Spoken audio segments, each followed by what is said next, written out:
You have no idea what I'm going to talk about. All right, good evening. The time being 7:02 on June 3rd, 2019. Quorum of the planning board being present, I call this meeting to order. First item on the agenda item A, is approval of minutes of May 13th, 2019. Mr. Chairman, I'd like to make a motion to approve the minutes of May 13, 2019. All right, I have a motion made. Do I have a second? Second. Motion made and seconded. All those in favor signify by saying aye. Aye. All those opposed, motion carries. Takes care of that. Moving on to agenda item B. First item up, committee reports, administrative actions. Any committee reports any members have at this time? Yep. Thursday evening, the elementary school committee will be receiving the recommended contractor, so more details to come. All right, very good. Anyone else? Nope. Very good. All right, moving on to agenda item B2, which is 470 Main Street, iStorage landscape discussion. Do we have somebody here from iStorage? Yes. If you come on up. Right here at the table, if you wouldn't mind. Could you state your name for the record? The floor is yours. Yeah, my name is Barry Rood. I'm the district manager. Okay. I just, so basically, we thought we were okay. I have an email where Kyle Boyd basically said we proposed a solution. Yep. And we went ahead and planted the trees. He had said it sounded like it would work. Okay. So, I mean, just need to know what you need. Okay. Okay, so that's the last information you have, is what you have from Mr. Boyd? Yeah. Nothing else from since then? From Well, anyone? Communication to me saying it wasn't satisfactory. Okay. Do you have, you're waiting for thoughts from us on that? You don't have Yeah, any? just, okay. you know, just basically some idea what we need to add to it. Okay, all right. Start with Mr. Delaney. Well, originally, the town, it was a block building, and they wanted the trees to go up to, you know, because it's kind of in a pretty good spot in town. Right. So the thing is, the trees that were there, 90% of the block building was hidden by the trees. Right, right, Now the trees that were reinstalled, right, okay, are little tiny things. right. Now, they say they have a growth rate, but the growth rate is going to be forever to take. So I think what we're looking for is for trees that will grow, bigger trees that will hide the block building from the front when you're driving by it. Right. I think that's what we're kind of looking for. And, you know, before it was, the trees had actually covered it all. They cut them all down. Now they got these trees here that don't seem to be growing as fast as Right. whatever was told to us. So we'd like to see if we could do something a little better. We'd like to help, but, you know, we want to help. Trees that were there blew down in a big storm. So, you know, I mean, so I just trying to get it right the first time, you know? Maybe I could go to my landscaper, have him draw up a picture to a rendering. That's fine. Would that be acceptable? Yeah. Let's run through everybody else. Well, it's acceptable to me. Yeah, You'll well, I'll have to run through listen to what the everybody's. rest have to Mr. say. Ryder? Yeah, thank you. Yeah, I will agree with Mr. Delaney. I think the trees, they're deceiving when they purchase them. You know, once they're in the ground, 1.5 feet, it's only about a 4-foot bush Right. sticking out of the ground. So I'd recommend at least a 6 or 8 foot above grade, something that has a little bit of spread on it. Okay, But I think a rendering would help us okay. see a little more clearly. Thank you. Mr. Battaglia. Thank you, Mr. Chairman. Yeah, I concur with my colleagues here as far as what we're looking for. Okay. Looking for coverage of the building so you don't see that much from the street. Okay. Before, the trees before were good, they covered a lot. So I think you need to purchase a larger scale tree, Right, and maybe a large giant arborvitae or something that's going to be there year round Right. and not be leaving, you know, losing its leaves. So, I mean, I think the best bet is to speak to a landscape architect, tell them what you're looking for. Right. Say, this is what we're trying to do, what do you recommend? Or a landscaper, whoever's proficient at that, and then, bring it back to the board, and I'm sure if you have a good plan, and the majority of us are on board as far as what it's gonna do, then I think we'll be all set. So, Okay, sounds great. Thank you. So once I get it together, who should I forward it to? I still get my turn, though. Again, I apologize. that's, I'm only kidding. Again, it's sort of the same thing, but the most important, like, I hate getting into telling somebody exactly what, because that's not what we're not landscape architects and stuff. So, what we're looking for is the coverage to break up the building so we don't see a big, Right. cinder block building from Main Street. Whether it's some bushes mixed in with some evergreens or whatever it is. But the most important thing I think to convey, whoever's going to put the rendering together, is the idea that we want something to break up that front view of the building. Right. And that it should be broken up, on a year-round basis. So putting in trees that are just going to drop all their leaves and take years to grow is the only thing that goes there, isn't going to work. They can be mixed in and kind of grow in over time. But in the meantime, there's going to have to be things there that, that hide that building in a way that looks good from Main Street. So, another thing they can do is take a look at some of the other places on Main Street that have put up, Right. Landscape, in the last few years. I think they're the best bet. Right. Actually, was it Walgreens just put up a whole bunch of greenery? Maybe don't need the exact same thing, but again, ideas of things. Okay, Of that's what helpful. will, I'll go take a look, yeah. so, as you drive down, that's Main Street. The Walmart's obviously actually on South Street, but it's just an example of recent things that have been done. Okay. All right? Everybody else all set? All right, then we'll look forward to seeing a rendering, and we'll go from there. Okay, Thanks for coming in. Thank you. All right, moving on to agenda item B3, which is 255 Salem Road, non-substantial change requests.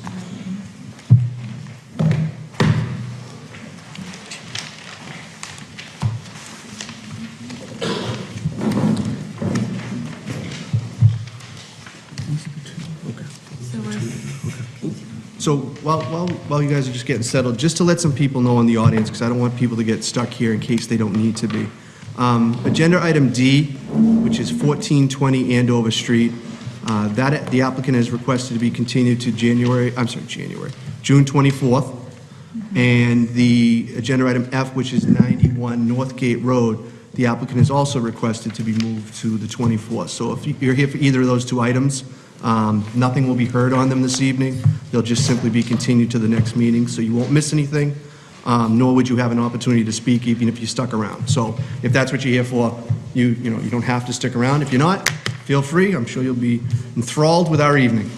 Go ahead. With that, Jim Hanley, Civil Design Consultants. Kyle Kruppe, CC and Sons.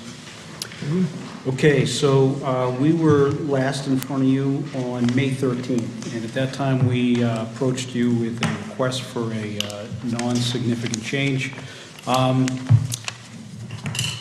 We had received a letter earlier in the day, or possibly the day before, from DPW. We're still in the process of addressing some of those questions.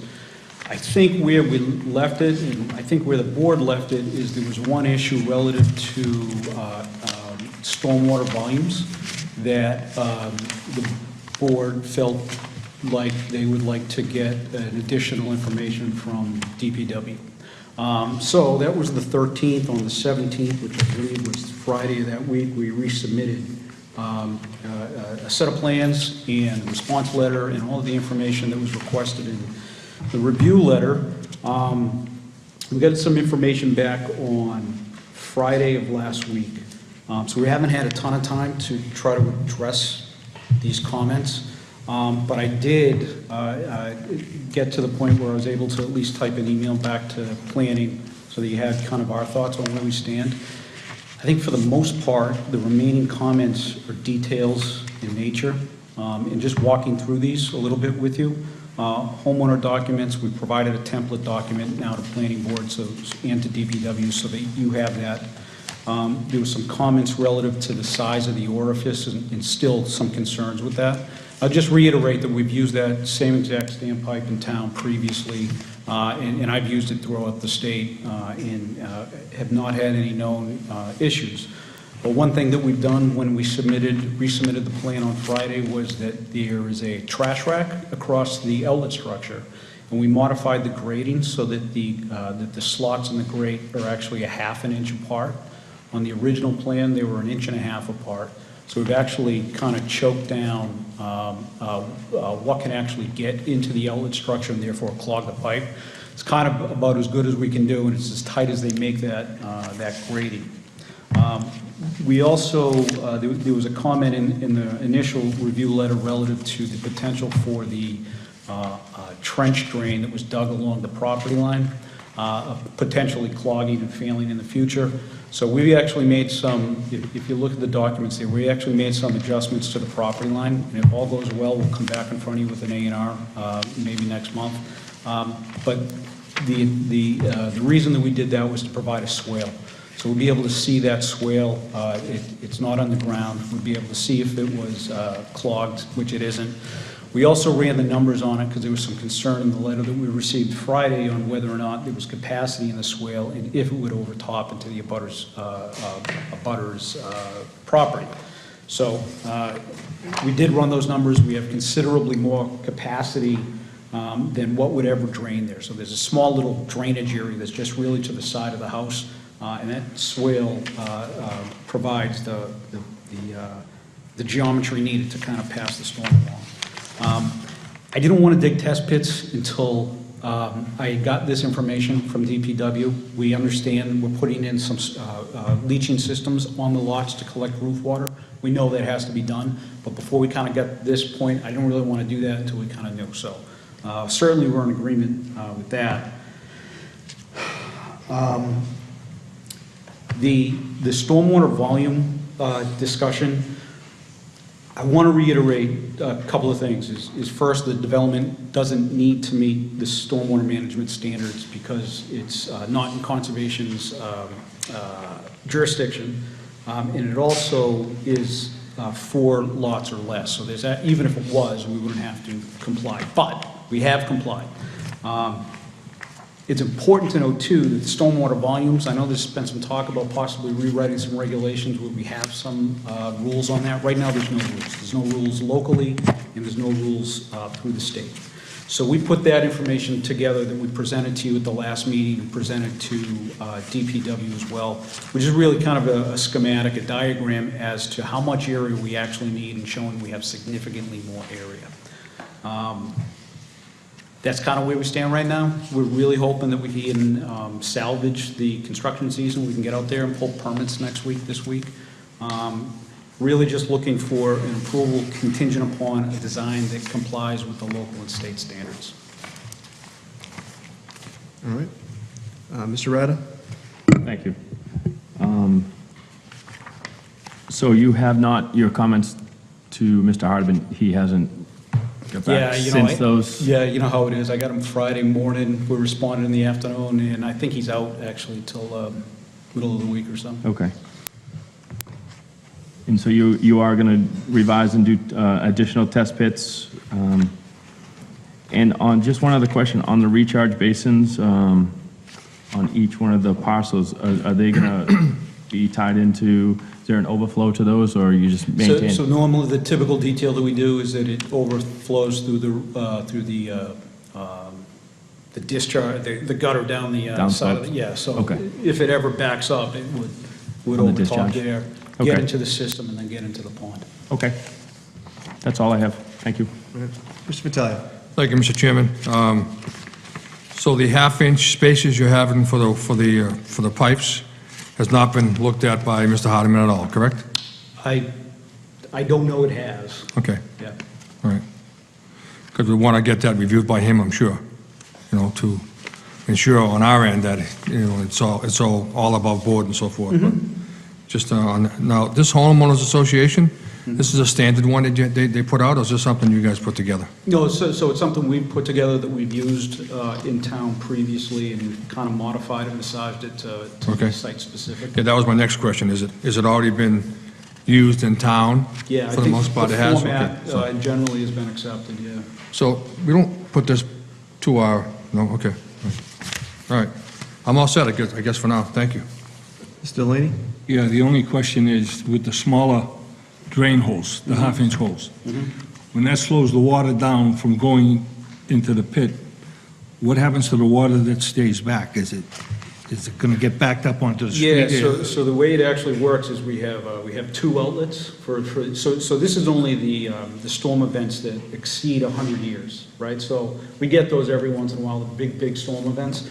But if and when we get that kind of rainfall, you would have the ability to discharge into the outlet structure, but there's also a notch chopped into the berm that would allow it to flow out anyway. So that additional screening is really just making sure that the pipe inside doesn't get clogged up.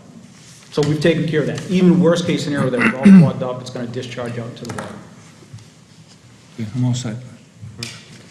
Yeah, I'm all set too. I'd just as soon not hold this up any longer. We don't need to, so.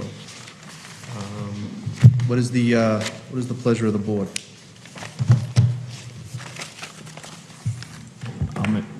I'll make a motion, providing Mr. Hardeman is okay with the three, or satisfied with his concerns, as well as the test pits in the leaching there. As you stated, I hate to hold this up again. I mean, their window of construction Goes by quick. is closing. Yeah. I feel confident if Mr. Hardeman says that it meets all of his requirements, I'd be okay with that. I don't know how we pose that. I'm just concerned Yeah, in... but the problem is when we leave it out like that, these things don't get done. That's the problem. Correct. So we need to We gotta kind of close the loop close on the it. loop on it Yes. and, make our determination, and then it can be followed from there. Because I think it's one of the things that we've been, we had our other meeting, that we need to stop leaving these things open-ended. So we're kind of either granting it, and if, I know we made the comment about making sure that the local and state standard issue is Correct. complied Yeah. with. But beyond that, I don't want to leave it open-ended. I'm going to try and avoid that from now on. Okay. So, Mr. Chairman, one comment. This is not something new to Tewksbury. We've used this in other locations as well, right? We've used it. Used in it, yeah. Tewksbury. We've used this wet basin Yes. concept in other locations in town, so it's not something brand new to town. So, I mean, I wouldn't have a problem okaying it as well and let it move forward, and then I'm sure once the field gets out, the people get out the field, start working, if there's any problems, Mr. Hardeman's there to make sure it's all Yep. copacetic, so. I think so. So so with that, then, I think would we be making the motion to grant the substantial change request with the understanding that the local and state standards will be complied with? Correct. Does that work? correct. So I have that motion. Do I have a second? Second. All right, motion made and second. All those in favor signify by saying aye. Aye. All those opposed, motion carries. Good luck, guys. Thank you. Thank you. All right, moving on to agenda item B4, 1574 Main Street, bond release as built. What's that? Do we have anybody here for that? Yeah, that's me. Oh, okay. Give me 2 seconds. State your name for the record. Jim Hanley, Civil Design Consultants. So we have been working on having the as-built and all of the supporting documentation reviewed. I think we submitted somewhere in the first week in February, give or take. Provided the as-built drawing, the engineering certificates, the impervious area summaries, and detention basin details that DPW is asking for. We received confirmation, might have been early last week or the week before, that DPW had completed their review and was agreeable to releasing the bond. All right, Mr. Vitalia. Thank you, Mr. Chairman. I've been in the building, great facility for the town of Tewksbury. They did a great job in the inside and the outside. The grass is coming along now, and the pole finally was removed prior to moving everybody into that place. So, it's great to see it from the ground going up, and, I think it's a nice addition to town. So with that, I have no problem approving the bond release, Mr. Chairman. Thank you. Mr. Delaney? Yeah, I think the place looks gorgeous. Everything has been met. All the driveways, the bollard lights for the sidewalk there and so forth. I think it's wonderful, and I think it's great for the people of the town. I don't have a problem releasing it. Mr. Ryder? Thank you. I will agree with my colleagues. I think the project, great project, looks great. Everything's met, so I have no problem with releasing the bond. Very good. I as well. He happened to be in there yesterday, my wife, so it looks great. Actually, it was very nice, in and out. Yeah. So it actually is a great addition to the town, so that's really nice. So I'm all set with the bond as well. So Mr. Chairman, the bond amount is was what, 20,000? 20, yeah. Okay. So do I have a motion on the bond release? A motion to approve the bond release for the 1574 Main Street project. Circle 20K. Health. All right, so a motion made, do I have a second? Second? Motion made and second, all in favor signify by saying aye. Aye. All those opposed, motion carries. Thank you. Thank you. Moving on to agenda item B5, which is 54 Merrimack Drive A&R Plan. No idea what the hell this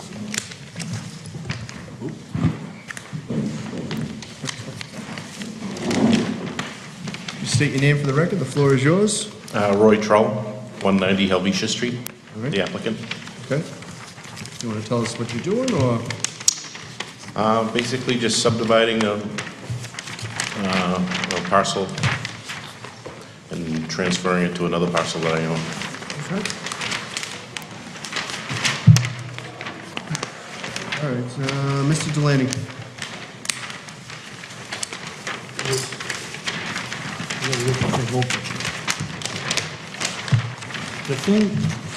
The only thing I know is that you have one big lot and you're breaking it down to two lots. Yes, and attaching it to Trollbrook Golf Course it'll be deeded to Trollbrook Golf Course. Trollbrook Golf Course.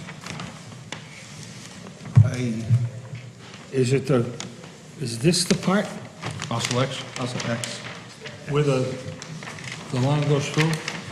I don't know, I'm confused. I see a lot, not a building lot. Right, Right, that's the piece that's being broken off. that's the piece that's being separated from 54 Merrimack. Oh, okay. All right, I'm all set. Mr. Fattalia?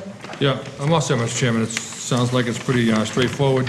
So all you're doing is taking the piece of land from that's there now and adding it to the golf course. Correct, yes. Will that be another practice facility, or what's that going to be? Just acting as a buffer for any, future development on Merrimack Drive. Sure. to- Okay, good, all set, thank you. Is it going to make the hole Ryder? bigger? We're going to slice something. Easier. The game's not going to get any easier. No, it doesn't. I'm all set, thank you. Chair's all set as well. We have the plan up here? Yes. So that'll get it endorsed, and then you come in, make your copies or whatever. So do you have a motion on the A&R plan? I'll make a motion to approve the 54 Merrimack Drive A&R plan All right, as so we have a presented. motion to endorse the A&R plan as submitted. Do I have a second? Second. Motion made and seconded. All those in favor signify by saying aye. Aye. All those opposed, motion carries. Will the record show that Mr. Fowler has arrived? Give him a minute to get settled, and then we'll move on. You're all set. Okay, All thank set. you very much. Thank you. Thank you. Yeah, the plan's back there. All right, we have, moving on to agenda item B6, which is 333 Main Street, Walmart, non-substantial change request.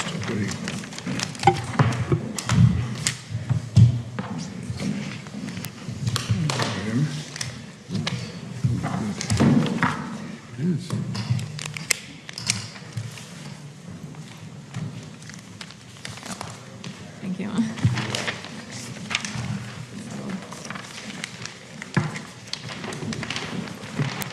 Should we tell people what that was? Oh, yeah, no, yes, actually, please do. Please do. So just so everybody knows, this was the filing fee that was just Yeah, submitted. sorry. Not anything nefarious. Just housekeeping. Yeah. Good evening, how are you? Could you state your name for the record? The floor will be yours. Kerry Petrillo, architect of record for the Walmart project. I'll be honest with you, I think I'm here just as a clarification tonight for the seasonal sales area in the parking lot. When I was here in February, we showed the newly proposed pickup area, Yep. which falls in where the seasonal sales is currently. We relocated that based on an exhibit that we had, so it wasn't formally on any of your drawings. So what we've done is resubmitted drawings that show what was on that exhibit. We've taken the area that was just over 9,000 square feet on the previously approved site plan, and I have that if we need to see it, and reduced that to 6,000 square feet as we talked about at the meeting in February. So I think this is just a clarification or formality of what was presented then. All right. Mr. Ryder. I don't have any questions. This is pretty straightforward. Thank you. I'm sorry? It's 26 parking spots. It's a seasonal parking. Seasonal display. Takes Yeah, 26. so Okay. they have one extra right now, so you could leave 25. Okay. Yeah. Okay. Sorry. Mr. Delaney? Yeah, I'm fine. But it met the requirements of the parking spaces they could use. You know, they're using less than what they really need, you know, so I'm fine with it. Mr. Vitalia? Thank you, Mr. Chairman. I thought the question was the use of the parking lot for your seasonal sales, presently, Okay? taking up parking spots. I thought that wasn't approved by this board. My understanding is that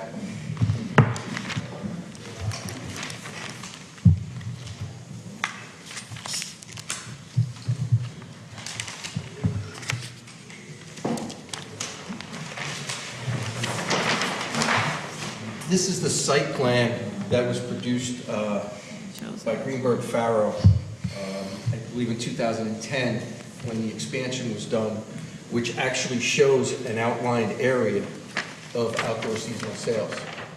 So what we've done is basically just taken, it stretches now to this parking line here. We've just slid it over and contained it in this area. So if there's a question as to whether or not it's allowed, I'm a little taken back on that because it was approved as part of this site plan in 2010. As seasonal sales? It's noted on here, outdoor seasonal sales area. Okay. With parking spots that they're using or not?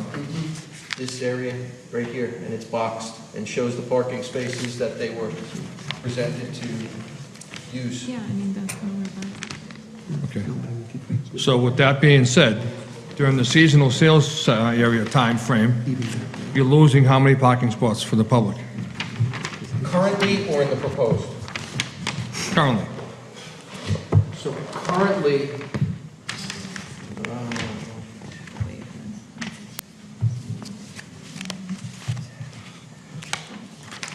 you got like 32 that currently are boxed, and they are not even using that whole area right now, I don't believe. They're only coming up to this landscaped island Okay. and not going to the other side of it, Okay. which is actually what's showing it going to the other side of it. Okay. Reason being, I was at the Walmart recently, driving down one of the lanes Okay. to go to Walmart, to the seasonal sales. Yep. But I ran into the barrier that you have for seasonal sales. That blocks it, yeah. So my concern is if, I was able to turn around okay, but maybe an elderly person would not be able to do that. So Okay.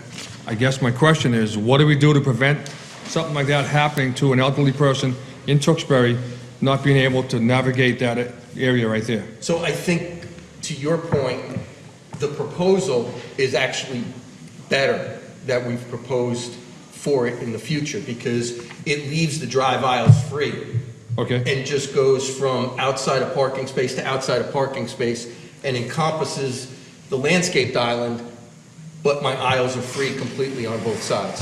So I think it cleans up that question. Okay.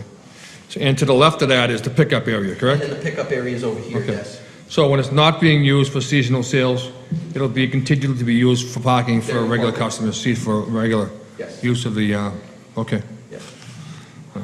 So now, do we need a waiver to? Yeah, so actually, to clarify that, I don't know exactly how the 2010 thing happened, but what I have in front of me is in order for that to be okayed as a seasonal sales area, the lines have to come out.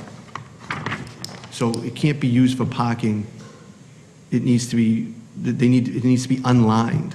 Even if it's sort of demarcated That- by a That's what's barrier? being put in front of me as the bylaw. We can't waive the allowing you to line them. We can waive taking those spaces out in order to use it for seasonal sales, but we can't then leave them as parking spaces for, and if I'm not mistaken, I've been there, I'm pretty sure there are no lines on that far side anyways. If you pull all the way to the furthest row over, I don't believe anything's overly is lined anyways, because I've gone in there and parked. I just park like everybody else does, I'm- like a I'm car looking- link next to the car. I'm looking at the area, and I think you're correct. It's just the inside line The is inside, so you're really only talking about taking the lines off that intersection? So I guess my question is the board looking for them to be blacked out during the seasonal sales and then relined again? What I'm when- looking at makes it seem that they're not supposed to be lined, period, but I'm not clear on whether or not they could be lined during the other part of the season. So, Mr. Chairman, it's bylaw, just for the record, it's bylaw 3226, which has the information about the delineated parking spaces. So that's how our bylaw is written right now. So And it's, basically, the you know, outdoor sales area can't be in a delineated parking area. So it's okay that we're giving you the ability to do the outside area, but what we can't do is tell you can put it on top of parking spaces, is basically what it comes down to. And I'm unclear, I don't think I was here for the 2010 thing, so I'm not sure Okay. exactly what that was, so I can't say. Okay. But that's the bylaw as it stands, so it could even be that the bylaw was slightly different when the other section was approved. I have no idea. I don't know if Mr. Fowler, you're up next, and I don't know if you have any insight that I don't have. To be honest with you, I think if we go and change our philosophy or say you can't use those for parking spaces, that's going against business.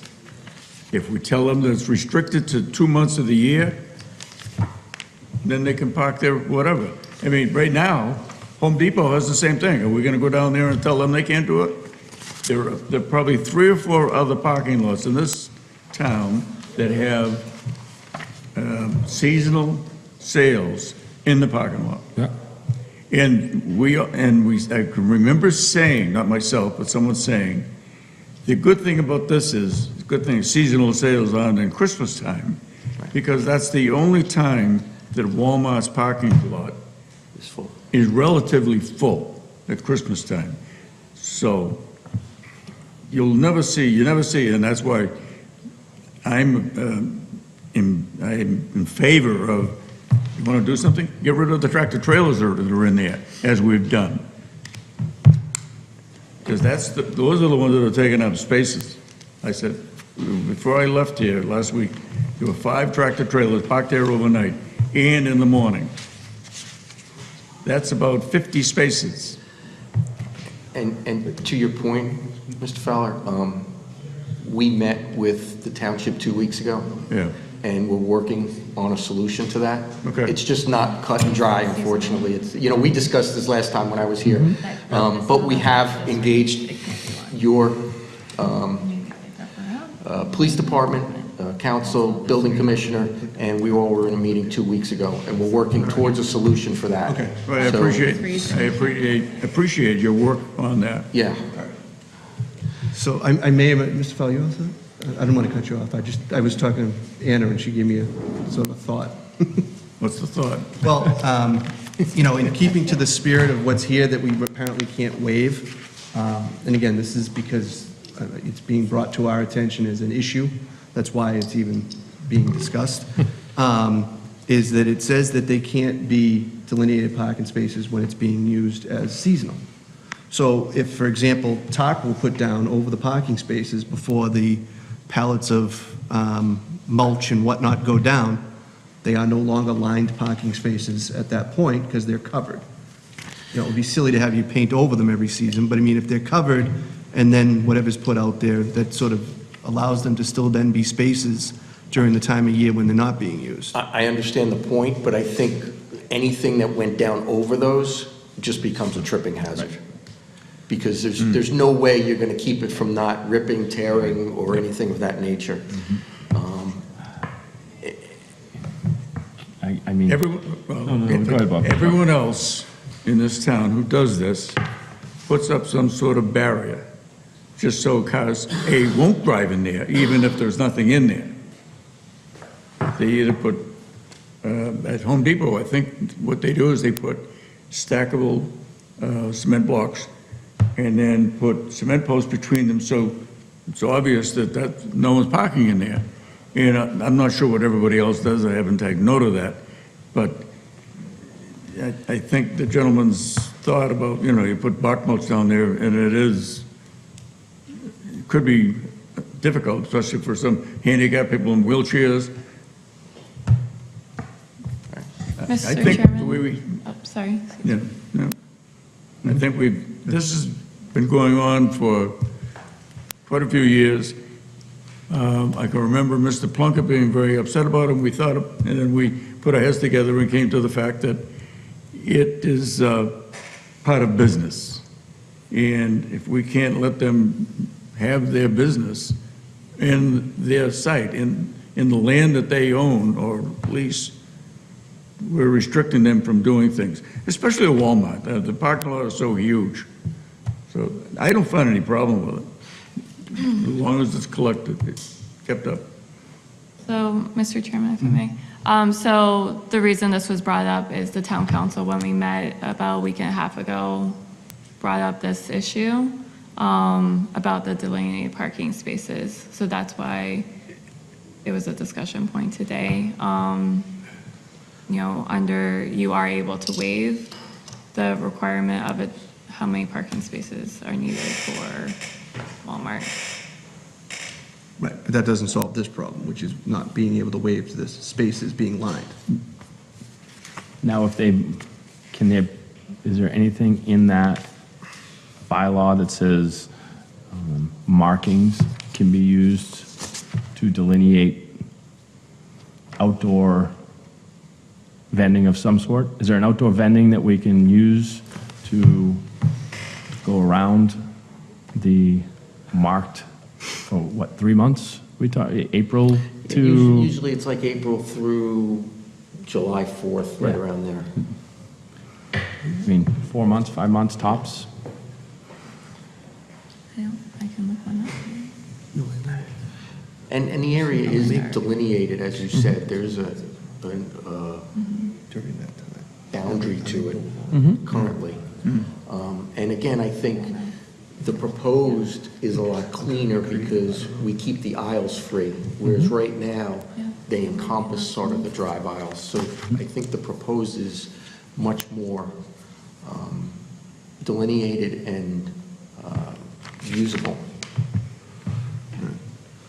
I mean, I'm sort of with Mr. Fowler, and I think this is ridiculous that we can't find a way to do this, but I don't know, I don't know 100% whether or not we have delineated parking spaces as an actual definition in the bylaws to the point where what I'm about to say doesn't work. If during the seasonal use of those spaces, if something were put there that simply says no parking, are they no longer delineated parking spaces? I mean, the cost of blacking them out. Right, I know, it makes absolutely no sense. I think, for 4 months a year, if you have to black them out, it's a small amount of money to black them out and repaint them if you had to, but I think you're adding work to any business. And to me, I'm sorry, but blacking them out and painting them again, to me, over time, you do that 3 or 4 times, it's just going to be a mess. Would it suit the board to say if we put a temp sign up during seasonal sales that just said, no parking in seasonal sales spots? I feel that he just appropriated what I literally just said. Well, It sounds better from him. And that's where I was going. So, We'll take anything at this point. well, you know what? I'm going to make the suggestion then that until told otherwise, that would be a sufficient solution to this issue until told otherwise. I think it's, So if everybody else is all right with simply putting up something that says no parking in that section while it's being used as seasonal sales, that's going to be sufficient to no longer make them delineated parking spaces at that time. I'm good with that, Mr. Chairman. Mr. Delaney? I'm good with that as well. If it works, then there's no problem, I suggested it. If it's a giant problem and not, he suggested it. exactly. All right?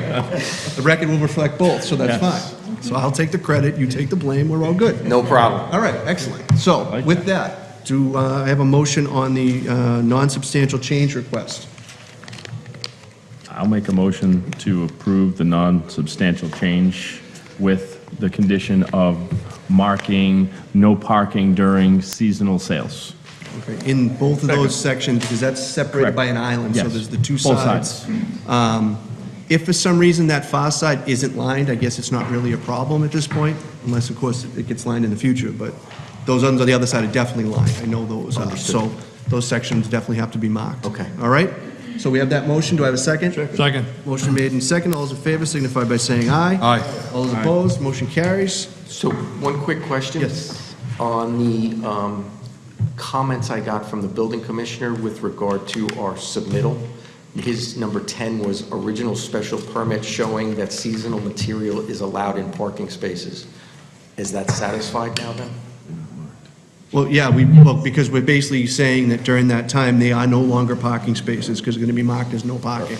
Okay, thank you. I'm sorry, just on that, can we just to that, to that motion, I think there might be an addition that needs to be made, so if we can open that back up, just to add one thing, that the board is waiving any number of parking spaces necessary to not put them out of compliance. Okay. With the parking requirements as well. Is everybody fine with that? Absolutely. Motion made, seconded, Yeah, everybody in good. favor? All right, so that's fine. So I just want to make sure that that's clear, that way when they mark them off, they don't suddenly become non-compliant parking spaces. The backside is not marked. Yeah, Just the front. yeah, right. That back row is not marked parking.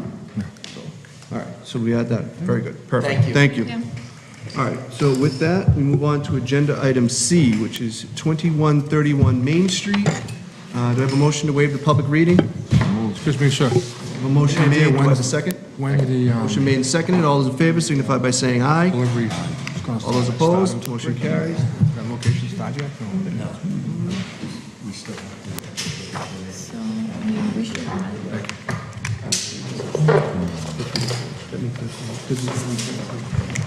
I mean, like, we should have been,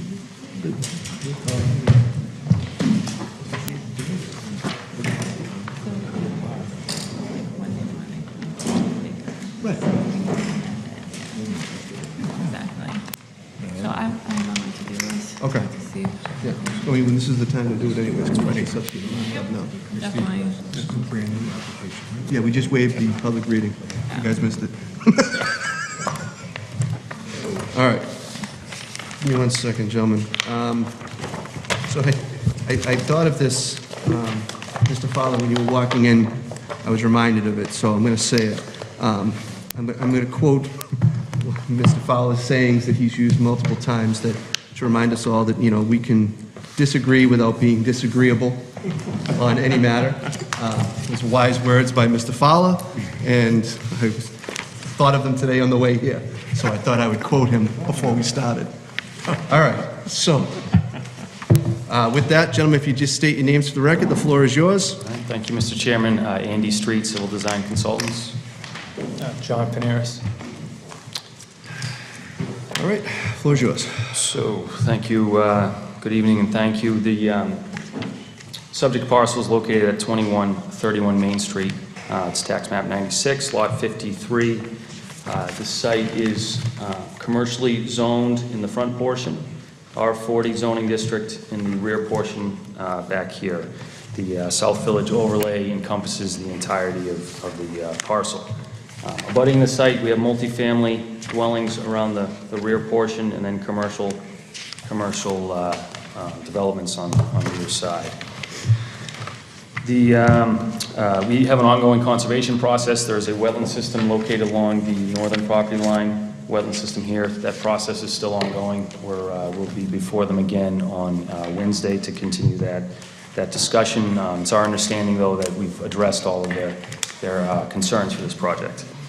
In addition, we'll need a highway access permit to cut into and connect to Main Street. So the parcel is about 2.6 acres in size, frontage along Main Street. As I mentioned, there's a wetland system along this side. There's also a FEMA floodplain at elevation 87 that comes along through more or less along the wetland line as well. Those wetlands were flagged in August of 2018 by Norse Environmental. Currently, the site's vacant. There's a degraded paved parking area located along Main Street. 2 curb cuts access that area on either side there. The remainder of the site is semi-degraded, I guess, overgrown, degraded. There was a project previously approved back in 2010, which is a retail restaurant facility that construction began and was subsequently abandoned. The Oak Street Way, there's a way that passes more or less through here, shows up on some record plans. It's called the Oak Street Way. Our attorney, as well as the town's attorney, has looked at that, and I believe there's a consensus that that way no longer has any rights in this property and will be abandoned as part of this project.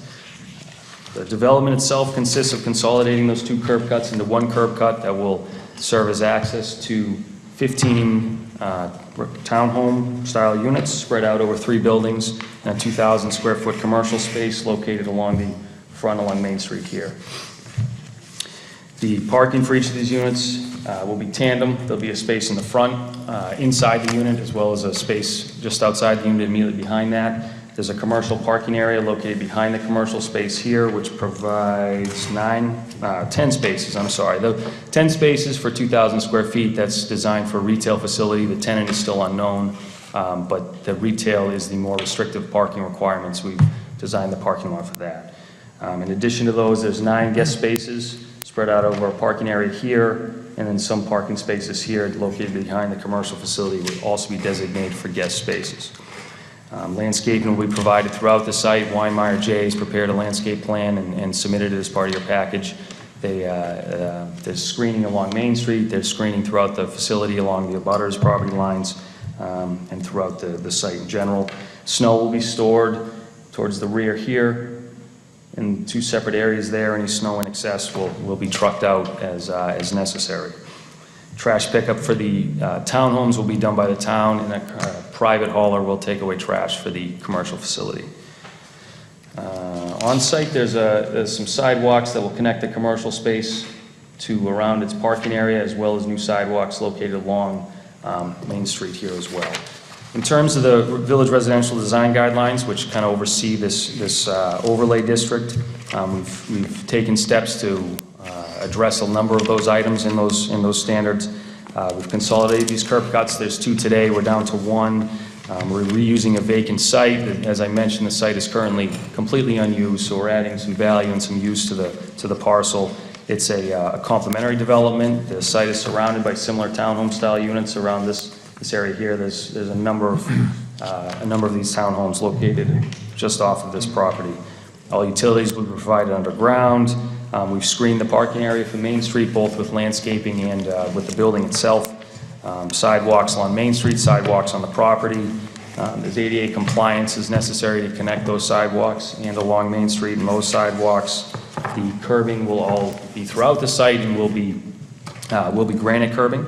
And to encourage multimodal transportation, we've added some bike racks on the site. And there's also a bus stop nearby on Hill Street that the residents here could make use of. Lighting plan will be formally submitted as we move forward here, but the lights will certainly be dark sky compliant as well.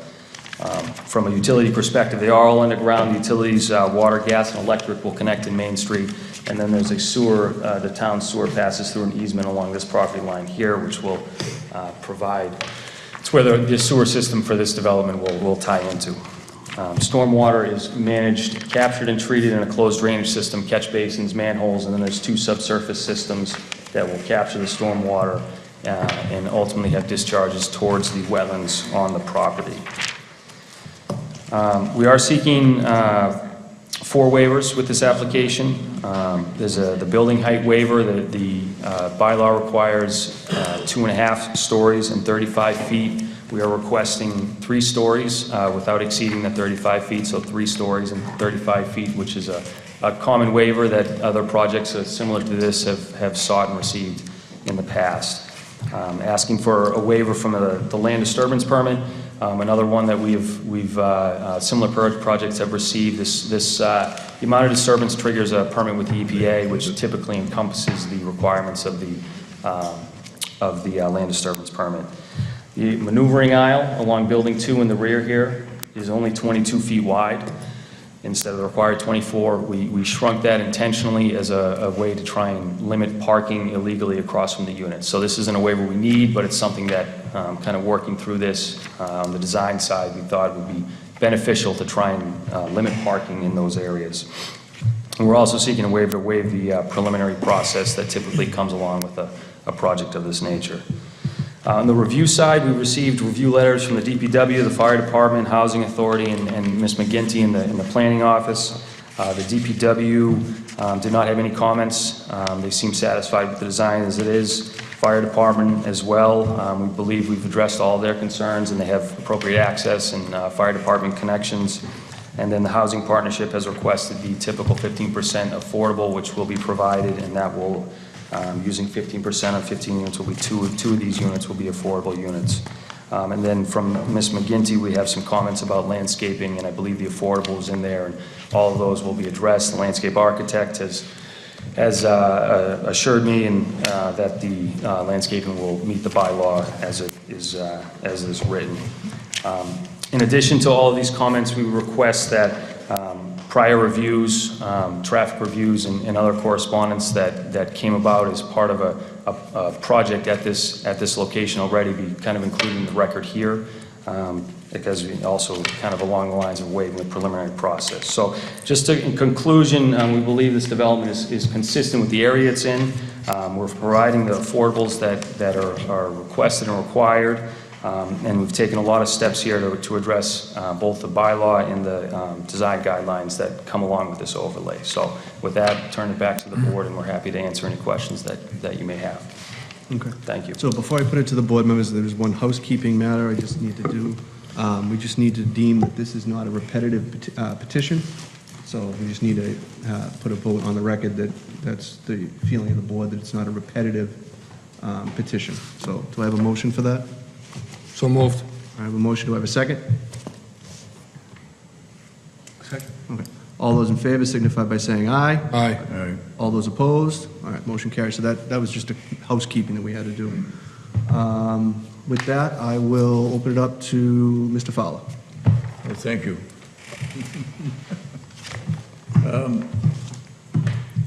I want to apologize for, I just now seen these plans. I haven't been here for 5 days. What have you modified on this since we last looked at the plans? The number of units on the last set of plan, the previous application, which we Yes. just voted on as a repetitive petition, requested 19 units, 19 townhome style units. Yep, It had a commercial building located I understand that. adjacent to, okay. Well, so the changes we've made are we're down to 15 units. From the previous application, we're down to 15 units, and the commercial building is located along Main Street with the parking lot behind it. And along with that came some grading changes, utilities, and some minor tweaks to landscaping and islands and things like that along with this building. So we lost a unit out of this building here without changing the footprint. So the footprint is the same, the units have become bigger, and there's one less. So the drainage calculations... That's the first I've heard of that. Okay, yeah, so the drainage calculations remain the same. There was no tweaks to the sizing of the stormwater systems. catch basins, piping, all of that. There's one less sewer service, one less water service, things like that, of course, but those are the I was changes. kind of waiting in your dissertation for you to tell us that the 4 units up front are going to be bigger than the other units. You didn't, till I asked the question. Sure, yeah.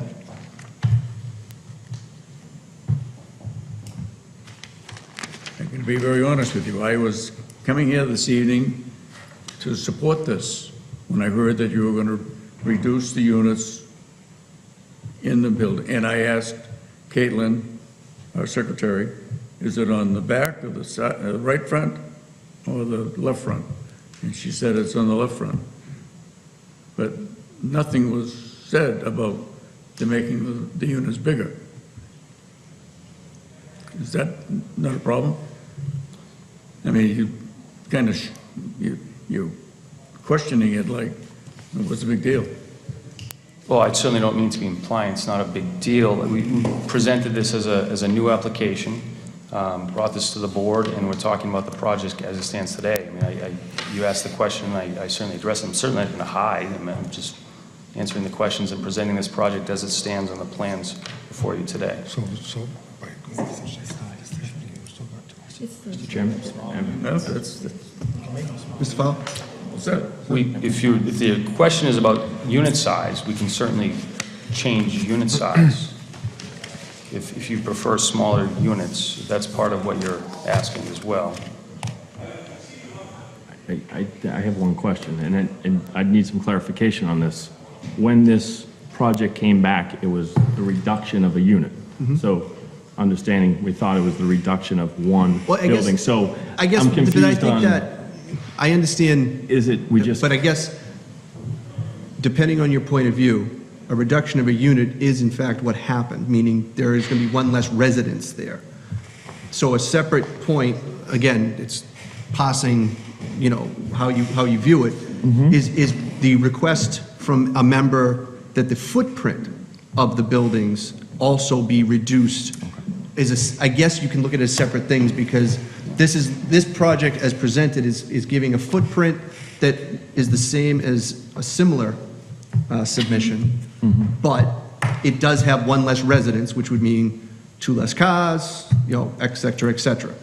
If you have an issue with the footprint and would like to have less building on the property, then I think that would be a request we would make of the petitioner, that it not just be reducing a unit, but reducing the footprint and keeping the units consistent with the others on site. Does that sound right? Is that? Yes. Okay. And this is my reason for my bringing it up, because when I just looked at this and found it out, part of our reasoning was so that that first parking space, first unit, if you eliminated a unit, it would have been back further. Sure, yeah. So what's the difference in size between the other units and this unit? The units in building 1, which is the building we're talking about, this building here, are 26 and 26.3 by 36, as Okay. opposed to 21 by 36. So 5 times 4 is 20 feet.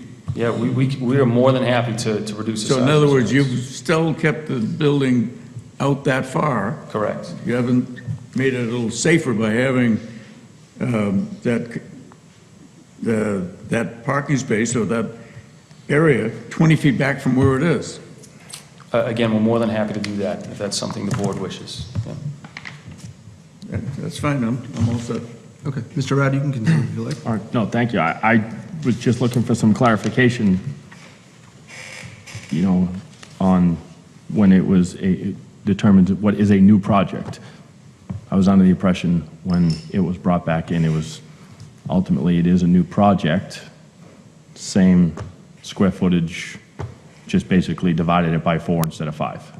So the project is exactly the same.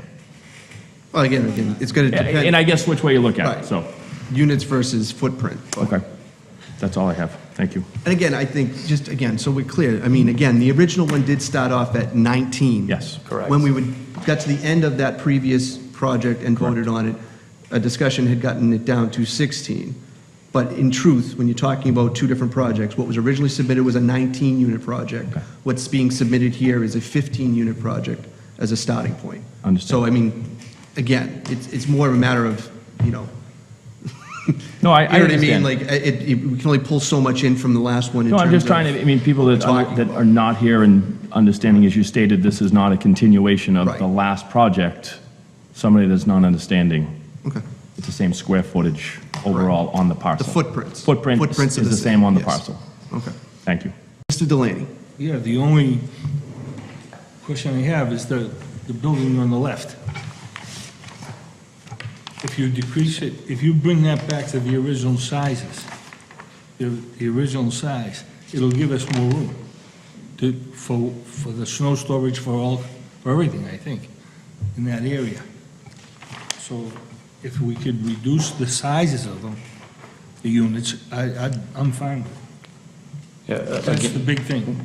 Sure. I mean, again, we're more than happy to have consistent sizes of these units throughout. I mean, the unit size and the remainder of the units was driven by discussion with this board, but I don't, we certainly talk with the applicant, but we're happy to make them all consistent to what buildings 2 and 3 have, and See, shrink the thing building. is, like, if you're driving in there, you're almost driving into the parking spaces that are on the left. So if that building is smaller like the rest of them, you won't have that problem. You move it back. Thank you. Mr. Fattalia? Thank you, Mr. Chairman. So we're actually going from 16 two-bedroom units, correct, in the original plan? 2 bedrooms, correct? The two of the studies. It could be 2 with a study. What's that? There are 2 bedrooms with a study is the Study, footprint, okay. yes. So we go into the new plan being 9 units, no, 11 units being two-bedroom, and 4 units being three-bedroom, correct? Is the plan to be 3 bedrooms? The remaining 2 bedrooms with a study, all units. Looking on the plan here, it shows a master bedroom, bedroom 1, and bedroom 2 on the plan on A-2 of the plans, correct? To flip it.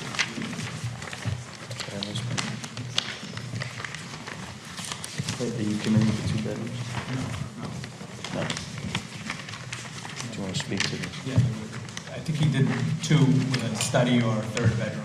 I don't think he labeled it officially. Okay, reason being, if you have a three-bedroom unit, you may be bringing kids in, maybe multiple kids, so, but it's just a observation I made. Sure. Looking at the plans that you provided to us, and I picked up on the fact that the driveways are wider than the other driveways. So it's Correct. made the building 4 units, but actually the width of possibly 5 units, right?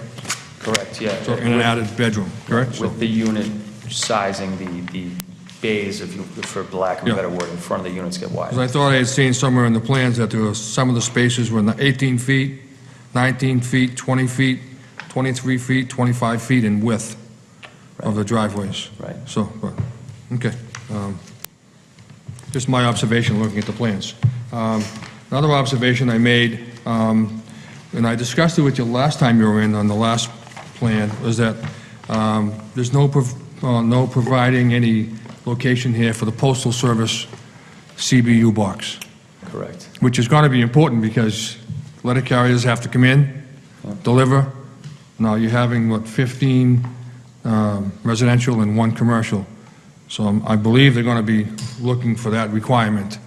So you need to find a place in this plan for the concrete pad, pedestal, and the box for the letter carrier to drive up to, deliver, dismount, deliver, and make it convenient for the majority of the residents in that process, in the complex. So I don't know where you'd put that, but that should be discussed and maybe entered into your plans going forward.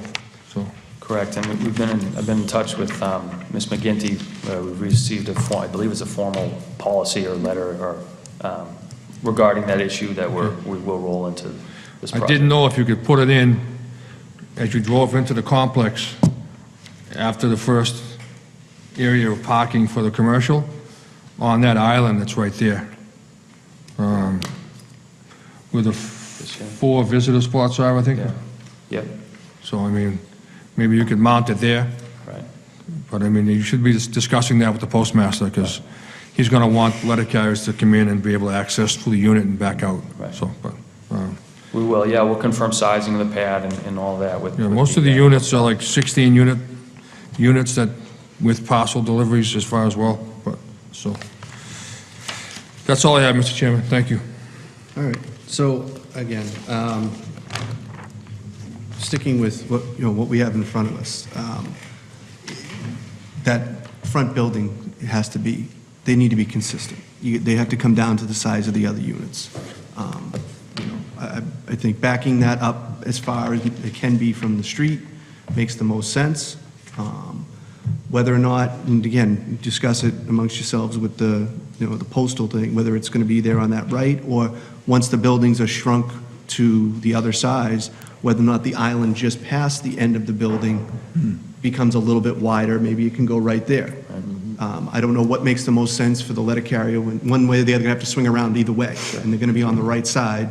Most, you know what I mean? So it doesn't, I don't know one makes better sense than the other to them. Maybe it does, I don't know. But once the buildings, once that building is brought down in size, maybe instead of it all going back, maybe there's just a little bit up and that island's widened a little bit if that's where it needs to go. But either way, once those are dropped down to the same size as the others, the building will be, even more away from the street than it is now. The more it is, the better.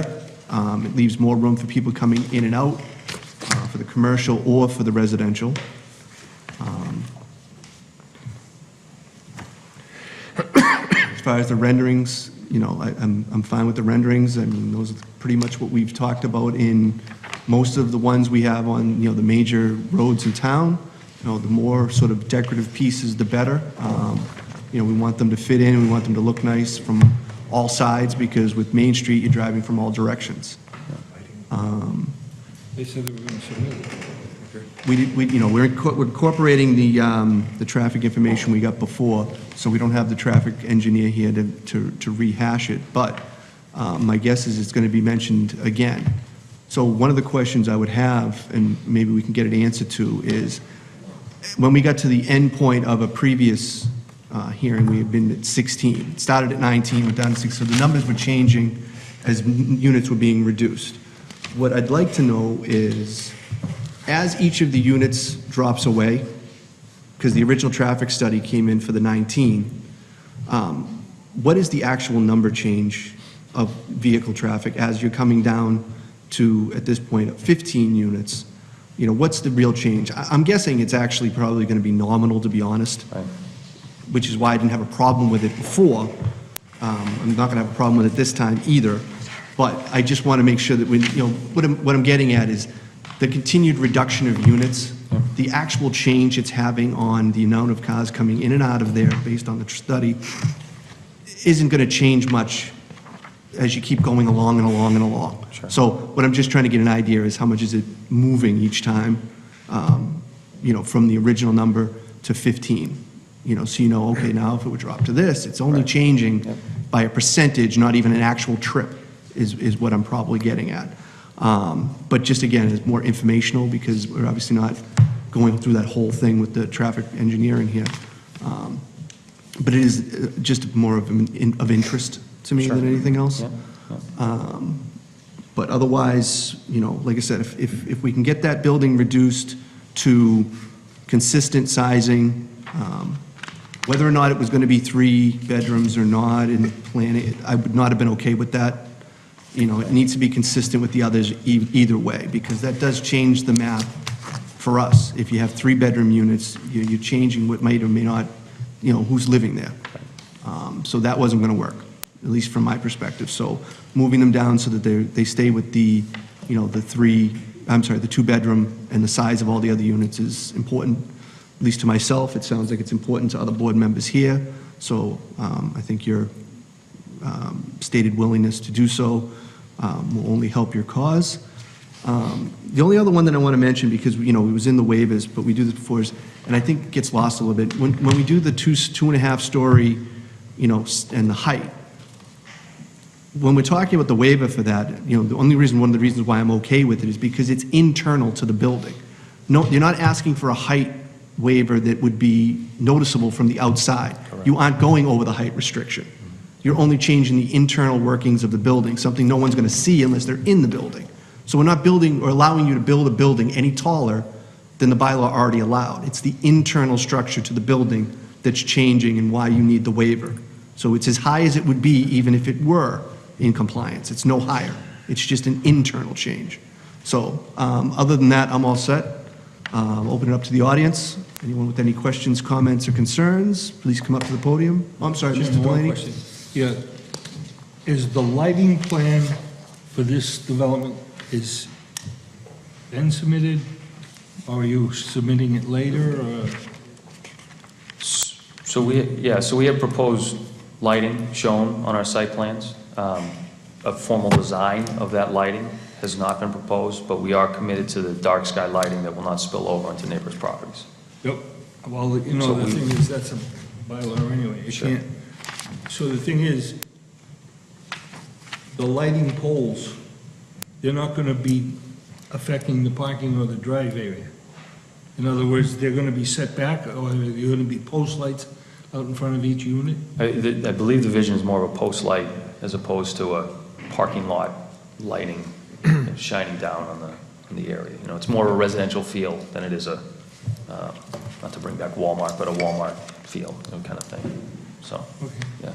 So we'll get that before. Correct. Okay. Right, so since it got brought up, I'll make one comment that, again, in keeping with the styling, something that looks nice. Like, don't throw up just poles and then detracting from the rest of that. We've done it with some of the other buildings that we've approved, and, some of that classic, almost street lighting type designs so that, it fits in with the rest of the building.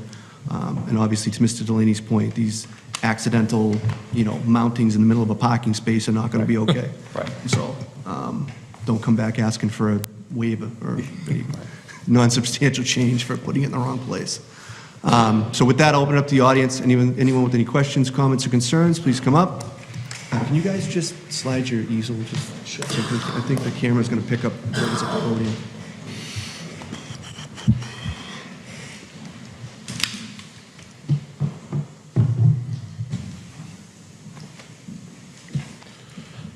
My name's Mark Kratman, 8 Sunset Road, Tewksbury. Although I do appreciate it going down one unit, it's really only going down one unit. I really don't think this is making much of a change of what we've discussed in the past, of what's going on out there. I am not against residential development. As a matter of fact, I've come in front of this board and spoken about residential developments. There's a number of them been built in this community, and they've been great for our community because they've added to it. My thing is, when I see these type of things, I want to see something that's going to add to the community and make it a better place. This one, I think, is just the way it's designed. I think it's the jamming as much as they possibly can in there. The fact that it's saying 2 bedrooms and a study, are really they're going to use that as a study, or are those going to be turned into bedrooms? Are people going to be bringing more people into those houses? I think it's just too clustered in this area. The only thing that was on that lot before was a car auto repair shop. Now we're putting 15 units and a commercial development. My other fear is that with all this, with everything being jammed in there, that commercial development, nobody's going to want to use it. And the last thing we need on Route 38 is another storefront that's empty that nobody's going to use. It's going to make our town look horrible. I think people are more focused right now. These are supposed to be mixed-use properties. And when I see mixed use, I'd like to see like a 50-50 split on these type of things. Put 8 units in and put another commercial development out there that may actually be practical that somebody would use. Residential development is great in this community. It adds to our businesses, restaurants, all the stores around here are doing great. I like to see that. I just like to see smart development. And when I'm looking at this seems to be greedy development. It seems like we're jamming as much as we can in there. And if you get the plans that are stating that, it's 1 bedroom, 2 bedrooms, 3 bedrooms, but yet it says a study and those type of things, I don't think it's actually coming to what it's really going to happen.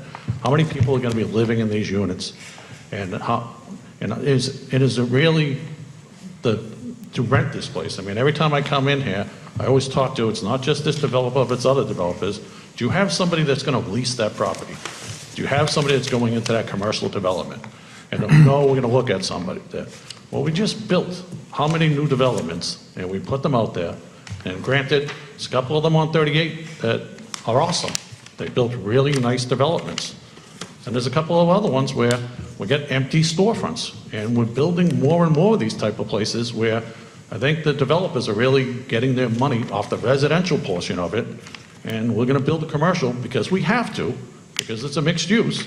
And then it's making, I mean, we've been working to fill and make 38 look much nicer in our community. I remember the days when we had empty strip malls. You drive up and down the road. That's not a great look for our community. That's to have those type of places of empty storefront after empty storefront. And that's my concern. If this was like brought down and did something smart with smart development, I'd be all for it. But jamming that many residential units into it and not knowing how many bedrooms it's going to be, it's a little bit what they're going to be. I'm not with this, studies. I just don't think that many people use studies anymore. I think somebody's going to go in there and they're going to have kids. They're going to use that as a bedroom. And they're going to bring people in. How many parking spots are you going to actually have in there? How many kids are going to be going to our school systems? Those are the things that we have to take into consideration. Granted, our school system is not overburdened, but you always have to look at what we're building and how safe it is.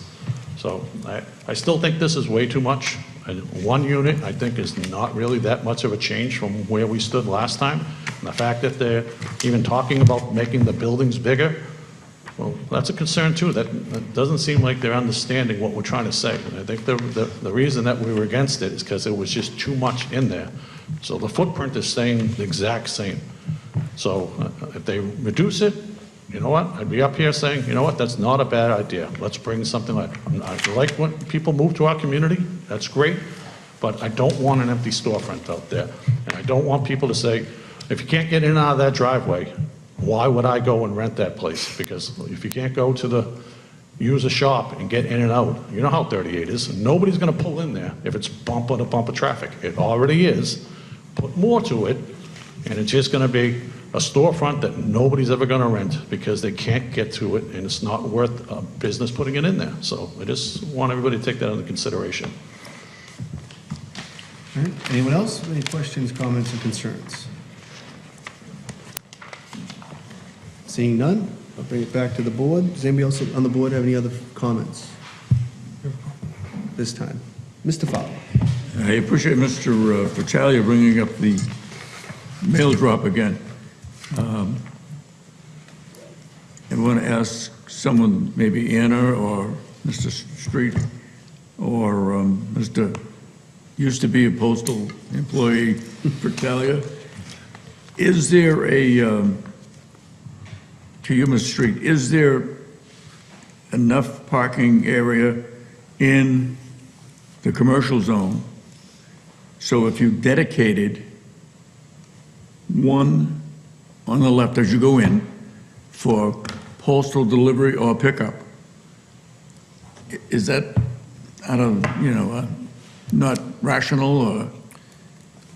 Well, I think the visitor parking has no set requirement. Right. So we have visitor parking that we can kind of decide how it is used and things like that. I also don't know if that much space would be necessary to satisfy what the post office needs to deliver effectively. I'm just thinking at 10 o'clock in the morning when the postal delivery person comes down, instead of parking out on the driveway, he pulls in there. Right. He steps out of the left side of his truck and fills the box. He leaves a half hour, 45 minutes later, whatever, and people through the day come in and get used to parking in there. And if all of a sudden there's not a parking space, you go park to the next one on the right for 5 minutes, 2 minutes. It's just I think we need a postal pickup area, but I just trying to do it in a safe manner. Sure. Yeah, I think I'd like to have more discussion with the post office themselves. That's fine. See how they That's handle fine. these things and what their preferences are and locations and sizes and Yeah. access and all that. So we'll have those discussions and discuss it with the board. I'd appreciate that. Yeah. Thank you. Mr. Fowler, my opinion on the matter is letter carriers will drive into the facility, park somewhere, hopefully in a safe location. They have to dismount the vehicle, deliver parcels as well as mail to the box, lock up, and leave. Yeah. The other question is if, where the location of the box is, which is important, is are residents going to walk to that box to pick up their mail? Or are they going to drive themselves to that spot on their way to the back building and pick up their mail and go back? So, I look at it, my answer to you, I look at this as 5 days, 6 days a week. Winter, spring, summer, fall. Oh, sure. No one's gonna walk from the last unit down to that box to get their mail. They're 75, 80 years, I'm 75. You mean your 80 years age? old. Your age? I'll walk. But you also have to make it conducive for the people who live there. Sure. That's all. So That's why I think it's- Mr. Street, your thought about talking to the postal employees, postmaster, would be very helpful. So again, I don't want to beat this to death because you're going to get an answer from them as to what they think they need. I mean, I don't know how long they think they'd even be there for this size project.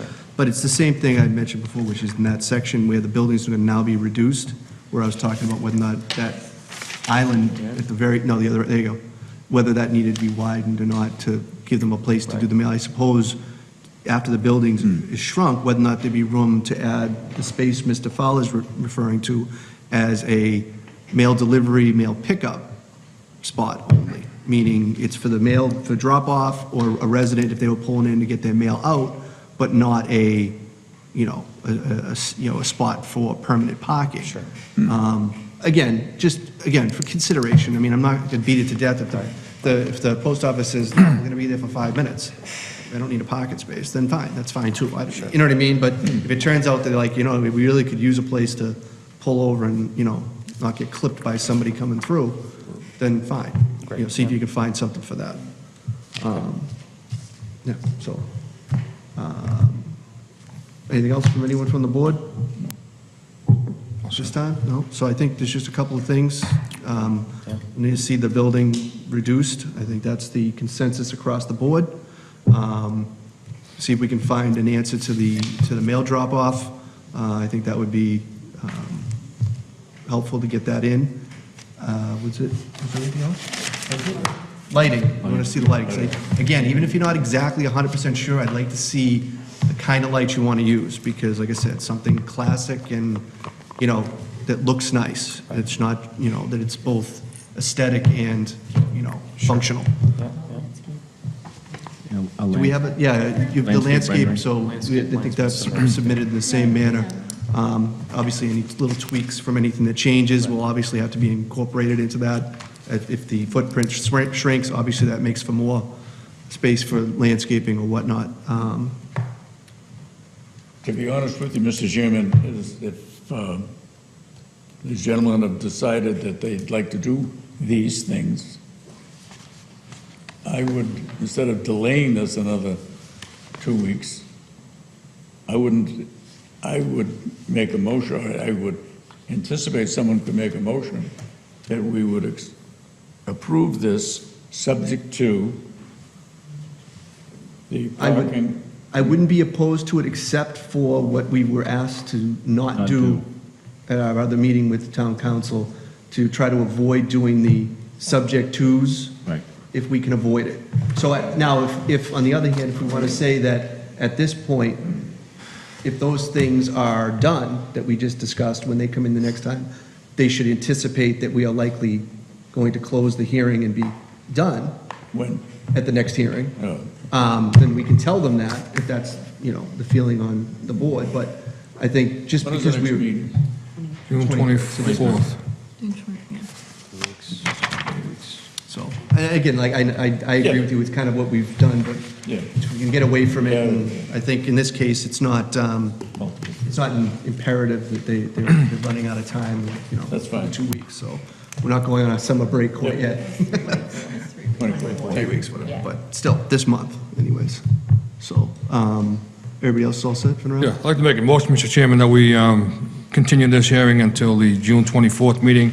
And we'll have an opportunity to get some feedback from Mr. Street's new proposal and new design and regarding the post office as well, so. All right, so we have a motion to continue this hearing to 7:15 on the 24th. Do I have a second? Second. Motion made and seconded. All those in favor signify by saying aye. Aye. All those opposed, motion carries. Thank you. Thank you.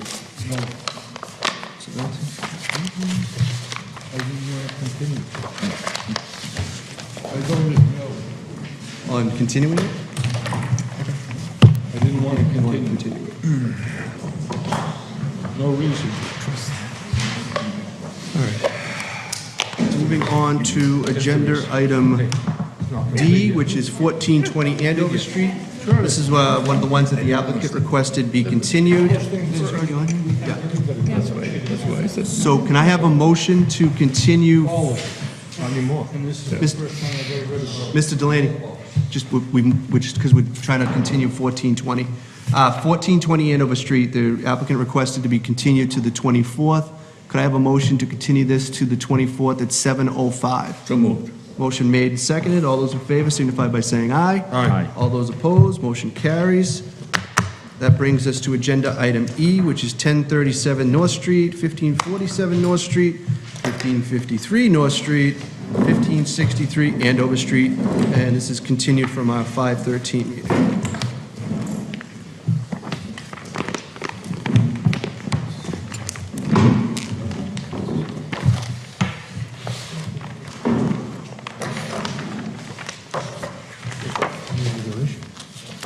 All right, if you guys would just state your names for the record, the floor will be yours. Thank you, Mr. Chairman. Andy Street, Civil Design Consultants. John Fanaris. Mira Alanelli, Civil Design Consultants. Jim Wynn with Rob Mueller Associates, Traffic Engineer. Floor is yours. So we were here March with the last iteration of this design. Prior to that, we had 2 conceptual review meetings back in October, November. We had an IDR in November as well, seeking a special permit, site plan special permit. Also an open conservation process with this. We will be there Wednesday night to continue that discussion as well. The subject parcels, as referenced, are four parcels at the intersection of Andover Street and North Street, tax map 39, lots 45, 46, 47, and 48. They're in the R40 zone with the community village overlay and are abutted by R40 zoning as well. Just to refresh the board's memory, the entirety of these parcels is approximately 1.6 acres, has frontage along both Andover Street and North Street, and a small pocket of wetlands is located just off the southern property line here with buffer zones extending onto the site. The site consists of a mix of degraded pavement and gravel, some structures that are no longer used. There's a old abandoned automotive repair station that's on site, and I believe it's 6 curb cuts spread out over Andover and North Street right now to access all of those structures. So initially, we came here with 25 units that were 18 by 28 and a 2,100 square foot commercial space with curb cuts coming off of North Street. Last time we were here with down to 20 units spread out over 6 buildings with the access point off of Andover Street as we show here today. Feedback we got was about traffic congestion in both Andover and North, the general appearance of these units as you look at them from well, really both streets, but the general overall aesthetics of these buildings, things about how the density tied in with traffic and the overall unit count for this, and also using the access points, whether it be North Street or Andover Street. So the design you see today is 20 units spread out over 4 buildings of 5 units each. They are 17 by 30. And so 20 total units and no commercial space. The commercial space, as in the previous design that we were here for, has been eliminated, so it's strictly a townhouse style development. The commercial is not required in this particular overlay. So we are providing affordable units as required, the 15%, which in this case would be 3 units. From a parking perspective, we have the tandem parking spaces with one inside, one stacked immediately outside the unit behind it, and we have 13 guest spaces spread out in 2 separate areas here. There's one area here and then one smaller area there, providing 13 total guest spaces for use of the residents. Landscape plan, again, has been prepared by Weinmeyer J, showing landscaping throughout the site, and the new sidewalks will be provided along the entire length of the frontage on both North Street and Andover Street, with the consideration that the DPW has indicated that this is kind of a ongoing discussion in the town, I guess, how this intersection gets reworked with sidewalks and things. So that will certainly be, should this project move forward, that would be a discussion we would continue to have to make sure sidewalks in the intersection and all that was constructed appropriately. From a utilities perspective, all the utilities tie in on Andover Street and all are relatively close to the property line, so they're anticipated to have kind of as small a disruption as possible to connect these units to water, sewer, gas, electric. Porous pavement will be located throughout, really it's this whole T really. There's porous pavement throughout the middle here that will capture stormwater runoff, treat it and infiltrate it into the ground. There's also a small infiltration system located in this area here that will catch flows from a trench drain located at the mouth of Andover Street to prevent water from flowing into the town's right-of-way. We've dug test pits in all of these areas to confirm that these soils are suitable and groundwater elevations are also acceptable for the use.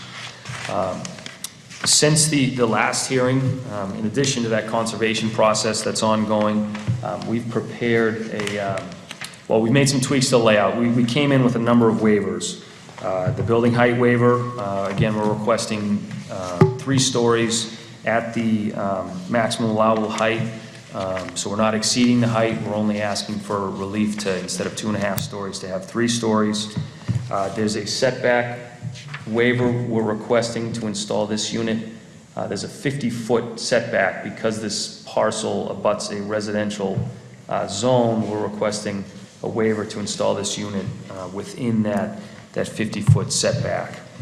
We've also reduced the aisle width of this stretch here, right? This stretch here, again, in the interest of trying to minimize the potential for people to park illegally across from the units, particularly in this area right there, and then the land disturbance waiver request as well. So previously when we were here, there was another waiver on that list, which was to have 10 feet between each of these buildings. So we had 6 buildings with 10 feet between them. We've reconfigured them to provide 20 feet between these 4 buildings, so that waiver request has been removed. We've also prepared and submitted as part of your packet, we have it on a board here that we can show you, but a plan that shows really a no waiver plan. Well, building height remains, but as far as the setback and the space between the buildings, we've done this layout, so you can see this unit here is no longer over the building setback, and everything is kind of shifted up towards Andover Street. So just as I guess really to demonstrate that the waivers we're requesting aren't required, but we believe that it makes it a better project and fits better with the configuration of the streets and the sites to have these waivers granted. In terms of the village residential guidelines, we've again checked a number of these boxes. There's pretty substantial curb cut consolidation going from 6 down to the single curb cut there. The property, while it has structures, is really vacant, so we're adding some life and some new structures there that will be occupied and make use of the property. Utilities are underground. We're screening the abutters, we're screening the parking areas through landscaping. Sidewalks are provided, both interior connecting to Andover Street here, and then again all the way around the perimeter will be new cement and concrete sidewalks. There's ADA compliance as necessary on the interior of the site to provide access to those who need it. Multimodal transportation, we have a bike, well, there's bike racks, but there's also a bus stop in front of the parks. I believe it's right in this area here. We have a bus stop in place already. So the no waiver plan's been provided. One of the comments from DPW was regarding the enhancing that bus stop, providing a shelter and providing an actual turnoff for that bus. So we have reached out to the Lowell Regional Transit Authority, asking them the question if this was a suitable site, if this was something they'd be interested in. Their response was also included in your packets, and they indicated that this wasn't a site that they would target. There's pretty low volume here, I believe, is what the answer was, and that it's not something that they necessarily want to see at this location for that bus stop. The sidewalk has also been reworked in this area here. We're looking at the no waiver plan, but the idea is the same. We used to have the sidewalk wrap around this parking and tie in. Now we have it kind of branch off, and the idea, the concern of the DPW was that snow would be piled on that sidewalk, whether it's permitted per our design or not, and that would impede people's ability to use that sidewalk. So we've reworked that sidewalk to pull it further away. We've put some no parking signage. We've put some striping in that area as well to kind of make that, one, a better delineated area of no parking, but also to, in the event that snow does make its way over there, access to the site won't be limited. New architecturals have been submitted as well. We've taken some steps to further enhance the look and the roof line and add some character to the overall aesthetics of this project. The idea of contamination was brought up at the last meeting too, also by I believe the DPW as well. That's something the applicant is working with the owner with to get a final resolution on, and that's ongoing. So in general, we just resubmitted this late last week, so we don't have new feedback on these plans, but we did want to come here to continue the dialogue about the project, continue to get feedback from this board. Jim Wynn from Ron Mueller Associates is here. My understanding is that the town's representative's here too. He can make a brief traffic presentation if it suits the board, or we can continue that dialogue with the traffic review consultant, however the board would prefer. Well, why don't we take it from here with the board, and then if there's traffic questions, we can have both address them if they come up. Sure, it's fine. Start, Mr. Ryder. Thank you. As I stated the last time you were here, this corner, anyone that travels this corner, as I do, probably 15 to 20 times a day, traffic is a nightmare. There's times it's back to the signal at International Drive, and it's back down to Wendy's on 133. I think adding this size project to this parcel is going to impact the neighborhood significantly. I'm concerned about, as stated, the number of vehicles, also the density on the parcel. I would I'd like to see, I prefer the no waiver design if that top unit is not there, unit 11 on that. You're ultimately losing a parcel there. However, you're keeping your 50-foot setback, as well as you're keeping your setback off that corner, which is, that's a dangerous corner as well. Also, the design, the neighborhood, you've got, a home 1837 across the street, a home that's just down the way, late 1800s. The design's not fitting the neighborhood. Realistically, it looks like just a wall of beige with some windows. It doesn't fit the neighborhood. We talk about enhancing what we want for the town. I understand, I'm not against, I know something's going to go in this parcel. I've known for a long time since I lived there that something was going to go into this site. But I think we need something that's going to complement the town, complement the neighborhood, complement what's going on, what the other neighbors in that area that have invested a lot of money in those old homes and kept up the character of those homes, and sticking a development across the street that just doesn't add any character to the town. I think we're doing a service to the residents in that area that are really take the time and money and effort to keep their parcels up. So I personally would like to see it reduced down, the number of units, and some sort of modification on that, other than just a wall of wood with some windows in it.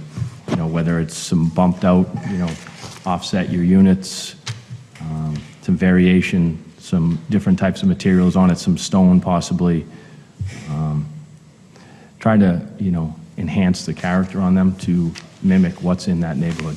Try and bring some of that old farmhouse style into it. Look what you're tearing down. You have an old, what was the old gas station that was probably there in early 1900s. Bring that character in. If you look down the street where Paulie's place is, those condos, they did that with some stone walls as well. So I'd like to see something like that done. Thank you. Mr. Fratelli. Oh, I'm sorry. Can I respond, Mr. Yep. Chairman? Thank you. Yeah, so, one thing I didn't mention is, from a landscaping perspective, one of the comments you made was those trees in the corner that we're now removing and replacing. I just thought I'd mention that. Okay. as your Yeah, that was one in the comments past. on- I noticed that it was off of that Right, on so the. we did do that. I'll let you talk Yeah, traffic. so we have some discussion of traffic, if it's okay through the chair, if I'd like to just respond to some of those questions. So, as mentioned earlier, you know, this site originally had existing homes, commercial use. Had 3 driveways on North Street, had 3 driveways on 133. You know, as part of this project, it's a significant consolidation of those driveways down to 1 driveway. Just to talk about a little bit of the traffic, you know, previous residential homes plus the commercial use. The proposed use, which our traffic study does have the 20 units, we have a daily traffic of 55 vehicle trips in, 55 out. In a daily peak hour basis during the morning for residential use would be the highest. We have 2 vehicles traveling in, 8 vehicles traveling out. For the PM, we have 9 vehicles in and 5 vehicles out.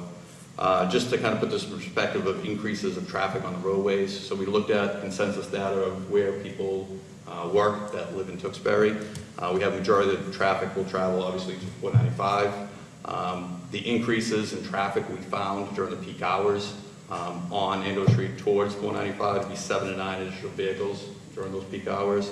And then on going towards Lowell and on North Street, you know, it's 3 additional vehicles or less, so 1 additional vehicle every 20 minutes. So, you know, for this site, you know, with previous commercial use to have now just residential use with a low volume of generation, you know, and consolidation of driveways, I think actually benefits, you know, some of the concerns that you had mentioned previously. I mean, all due respect, drive it at 5 o'clock at night. If there's an accident on 495, you cannot get from 495 down Andover Street. I live it every day, so I appreciate what the model will tell you, but real life situation, 1 to 2 more cars, that's not accurate, because anyone that lives in that neighborhood can understand the traffic there. 133, 495, adding anything to that, and I understand there will be a development on the parcel, but I think traffic's a big concern there. Right, and just, I appreciate it, and the point I was making too is, you know, it's the residential low, as you mentioned before, development of the site with a commercial piece to it. This is a low generating impact compared to other uses that have been cited. But that was just my point, so thank you. Thank you. If I just may, just about the neighborhood, I'm sorry, but the neighborhood, I think, is obviously an interesting neighborhood. I mean, you mentioned the homes right by abutting and across the street, but, you know, you just go right down the way, and you have Raytheon and hotels, and then there's Paulie's Place just right over there. So, you know, I think there's probably some room for architecturals, and we can work on that. We can talk about that to make it tie in. But the use piece of it, I find interesting, because there's a diverse. It's a diverse neighborhood as it is, as it stands. So from a use perspective, I don't think it stands out necessarily as much as it's not being dropped in the middle of a subdivision, say, but you know, aesthetically, I can understand those concerns to tie it more with the other developments that are around. Mr. Vitale? Thank you, Mr. Chairman. Happy that you took my advice about not knocking the number of buildings down from 6 to 4. You took the first part of my suggestion, but you didn't take the second part.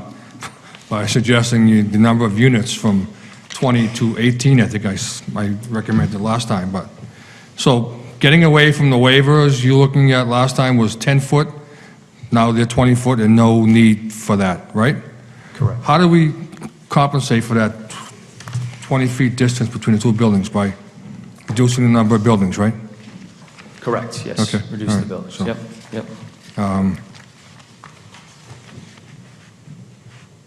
I'm not really happy with the look of the non-waiver section of that development there.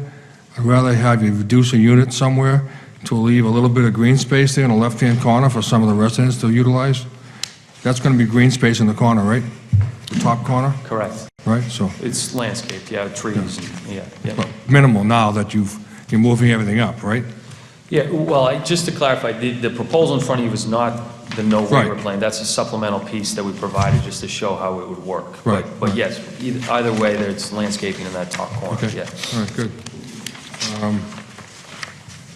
I also would like to see the development reduced a little bit in density, so I think you're trying to put a lot in there. I mentioned that before as well. I'll also reiterate to you, the postal regulations requiring a curbside box there, CBU unit, that's not in the plan, that may take up some space as well, so other than that, I'll reserve my comments for the next meeting. Thank you, Mr. Chairman. Thank you. Mr. Delaney? Yeah, the question I have, there's a center lane on 133 that, you know, in other words, so when the traffic comes down, they can get into the center lane and they're not going to be blocking the traffic flow one way or another. If I'm not mistaken, I think there's a center lane right out front. Correct. That entrance. Yes, there's a very long left turn lane going up So towards the the thing signal, is, correct? when the person is going to take a left-hand turn into here, okay, they have the center lane to wait. Okay, that was a recommendation with one thing with Mr. Fowler. On North Street, there's no in and out on North Street.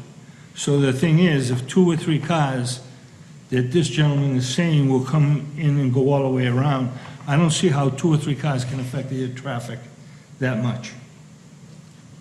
When you're on North Street, going down to the end, taking a right into the development, I don't see how 2 or 3 cars, if that's the way this estimate works, I don't see it happening. Everything else, other than the mailbox thing, the space between the buildings, all of that, they've answered all the questions. All the stuff is done. Everything that we've asked of them up to this point has been completed. So I'm all set. Mr. Fowler? I'm going to get in trouble by Mr. Delaney. Mr. Delaney, sometimes I say a lot, but I think there might be some confusion about what I said on Main Street, 2131 Main Street, that it needs a center turning lane, not a dedicated left lane, not a dedicated right lane, but a center turning lane.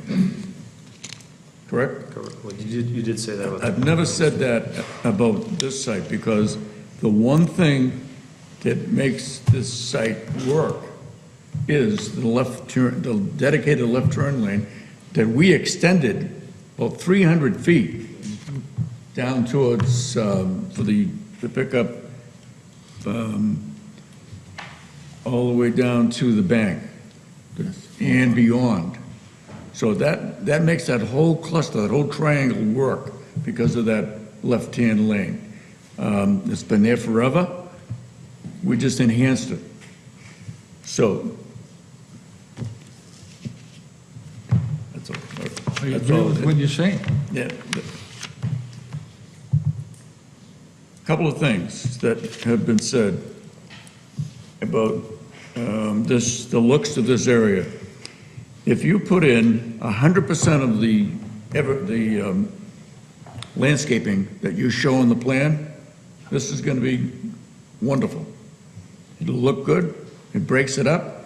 I mean, sometimes we approve a plan, and on the plan they have 15-foot-high trees, and they plant 8-foot-high trees.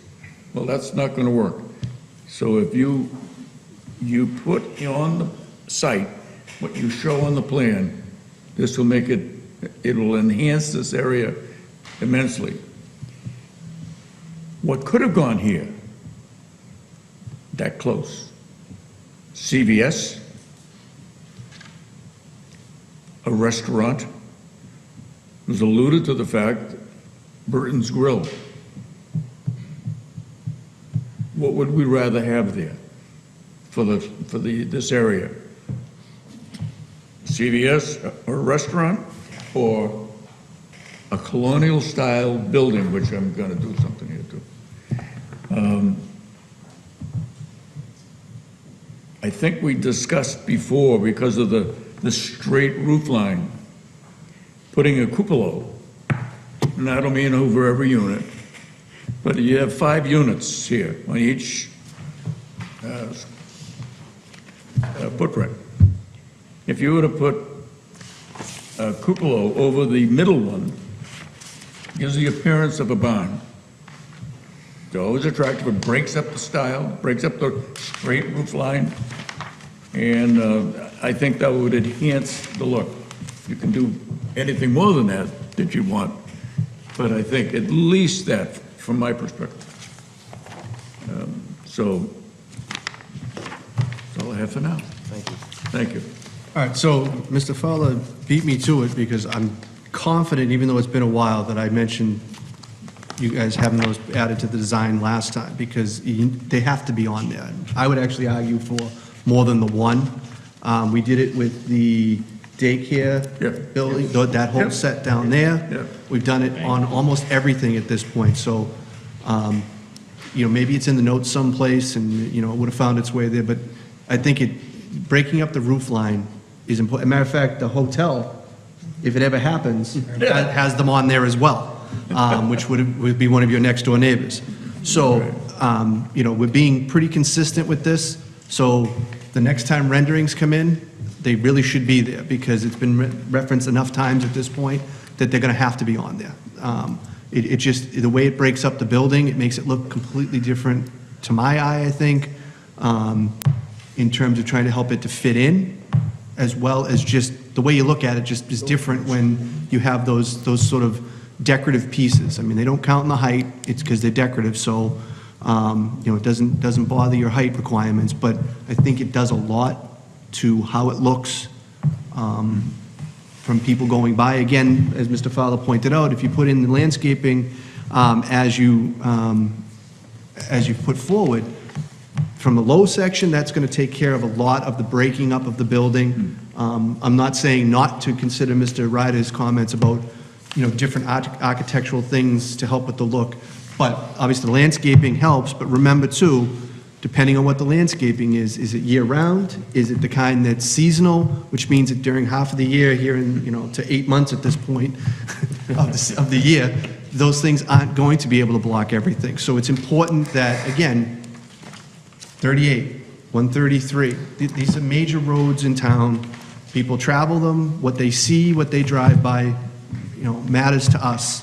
So when we see these, we want to make sure that we're putting something that can be as aesthetically pleasing as possible. You are in sort of the soup bowl of areas here in terms of everything that sort of slams together in one place. You've got single family, you've got commercial, you've got, major industrial, everything is sort of in that triangle of area. But at the same point, you're a transition piece at a minimum to all those things. So the fact that, it's a slightly bigger development, but it's also got to look like the transition into that, residential area. I think that's all important for this. Another point, you can see it on the side here. I think in some of the plans you see it, some you don't, but the sort of the fake circular windows on those end pieces, you see, I see it, I saw it somewhere in here, I think, on one rendering, but I don't see it on that one. It's the same thing, because again, my preference is the proposal you put forward in terms of the separation of the buildings. I'd rather grant the waiver, and I'm much more inclined to grant a waiver that you don't need, but it makes the property look better in design. than ones that you're basically begging for because you can't do it otherwise. You can do it otherwise. It just isn't as aesthetically pleasing, I think, as pushing things apart, which is, I think, where we left it in, in March, is that that's preferable, but I think at the time I asked, tell me what you actually could get away with not needing, but you're just asking for. And obviously, you could do it without them. I think it looks better the other way, which is the presented way. But those end pieces are still going to be seen. You could still see them. So again, more decorative pieces. I mean, they're not real windows. They're just the decorative ones. Those circular, and again, it just breaks up another solid thing that you're staring at, depending on, because you've got sidewalks all around this. Preferably, people will walk around. And as they walk by, at the slower pace, that's what you're staring at. You're looking at. So again, the more decorative pieces there are, the more aesthetically pleasing it's going to be for people that go by there, whether it's driving or walking every day, whether they live there or just live nearby. So, are you laughing at me, Mr. Fowler? No. I'm just laughing at something I forgot to mention. Other than that, again, you've heard the sentiment of some of the board members for the reduction. Obviously, those things, are up to you, but, I can do math like everybody else if I have enough fingers. And there's 5 of us, you need 4, and I've heard at least 2 people up here say something about less units. So you run your math. You got to make at least 4 people up here happy. So, I don't want to, be remiss in not making sure that that's clear. Mr. Val, you had something else? Yes. Way back when we had a commercial entity on this, to be honest with you, I didn't think it would work. Not that it wasn't needed, could be useful. I was concerned about the traffic, because with that commercial entity on the back side of that, never mind being against the residential neighborhood, but you would have needed 2 driveways, absolutely. You eliminated the commercial, made me happy. That's one person. But it eliminated the driveway. That huge. What I laughed about when my colleague, the chairman, said something, it was because it came to light. When you go to redo this page, can you reverse street and garage? You see what I'm talking about? Do that, yep. Not the plan. Street elevation should be on garage elevation. Right. You got it, all right. Yeah. I'm not being picky, just that, Yeah, no, I that's understand. gonna be recorded, Right. All right, Sure, yep. thank you. Still better than the ones they had driving on the wrong side of the road. Oh, that's right, absolutely. Anyone else with anything else before I open it up? No, thank you. All right, anyone in the audience with any questions, comments, or concerns, please come up to the podium, state your name and your address for the record, and then the floor is yours. Thank you, Mr. Chairman, members of the board. My name is Peter McNamara. I represent Kathy McNamara, who is the owner and resides at 1015 North Street, the immediate abutter to this property, and the property is diagonally across from Battles. And I want to, Mr. Ryder, reiterate his comments. Traffic is a nightmare. That 3rd lane down Andover Street does help. If it weren't, there would be worse, but traffic there is a nightmare morning and afternoon. I believe you read into the record a memorandum I sent in February stating my concerns for this development, and I will stand by those. This is too dense for this property. It originally, several months ago when it came in, it was listed as 1.7 acres. Now I think the applicant said it's 1.6 acres. With water on part of that property, and most of the water is, if I may, directly along here. This whole length of property has water draining down to here. There is about a 2 or 3 foot area on this side of the property that can't be mowed because the mower, the people that cut the lawn, have sunk in here. I took pictures of it today. There is standing water there for a majority of that boundary line. And I haven't seen any of, I don't know if this has been looked at by the town engineer, and I know on Wednesday the applicant's coming before Conservation, and I hope to be there. I have a question that I don't, if it was addressed, forgive me. The number of buildings has been reduced. The number of units is the same. So the buildings have increased in size. Is that correct? It's for you. The building size have increased? That is correct, yeah, correct. Okay. Same number of units as the previous application, larger buildings. And the units are the same size? The units themselves are the same size, correct. And they're all two-bedroom? Two-bedroom units, correct, two bedrooms. Okay. Again, I'll reiterate the comments of Mr. Ryder and the gentleman who spoke earlier at the previous application. This is simply too dense. This is a gateway, this area, the intersection. And this property is immediately surrounded by all residential units. I know the area subsequent area around is mixed, but the immediate area here is all residences. And I think this development, the way that looks, it's a wall of gray with windows. It'll totally change the aesthetics of the neighborhood. So I will stand by, and I'll stand by the comments I made in the memorandum, and I would urge you to consider them. But I simply think this needs to be reduced in scope. Two things I would also add.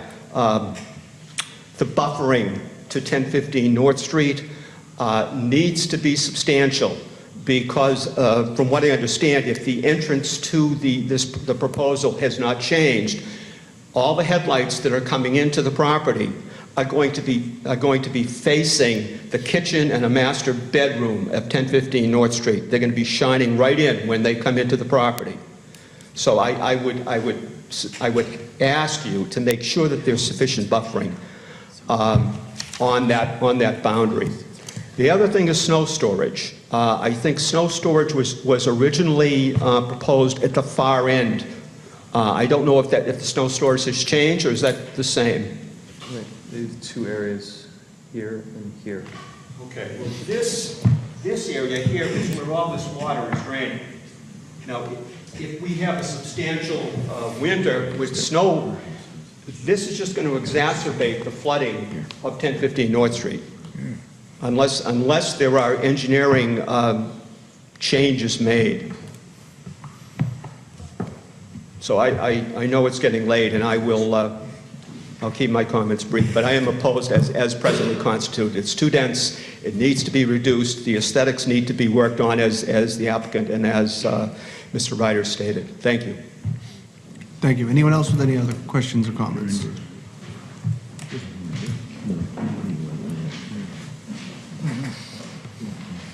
So, before the next person speaks, I think that the comment at a bare minimum, though, that about making sure that whatever landscaping is put in, that it is, going to deal with any headlight, that it's permanent, whatever that, would block is the permanent kind of landscaping that, isn't seasonal or anything, that no matter whether it's, the dead of winter or middle of summer, it's going to keep that blocked.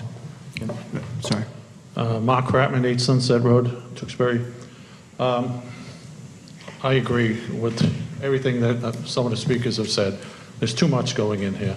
You got 1.5 acres, and of that 1.5, a lot of it is wetlands that's out there.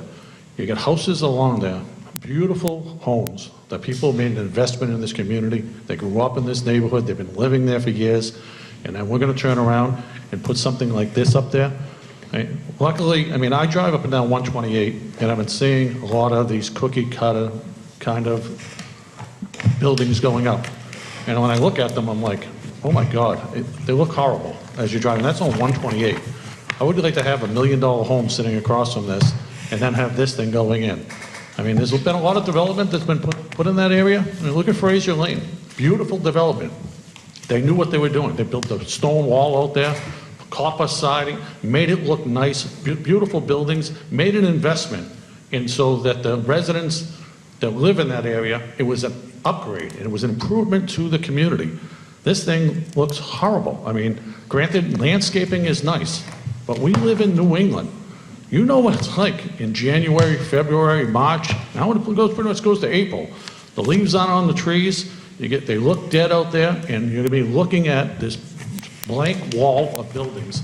If I lived across the street, I'd be furious if this was going in to me. I mean, you have to put something into it to try to give it to the community. Try to help, try to make it a better place. I think 3 buildings of 15 units, that would be something, and if you made them look a little bit nicer, made an investment to try to appease the residents to say, this is something that improves the neighborhood. This is not a money grab of jamming as many apartments as we can, taking our money, going away, and you have to deal with it. I understand everybody that says 2 cars coming out of a driveway. We all live it. I mean, there's a police officer out there every single day getting everybody out of Raytheon, moving the traffic, because you can't get through there. So people are going to be coming at all different hours, and we can do traffic study after traffic study after traffic study.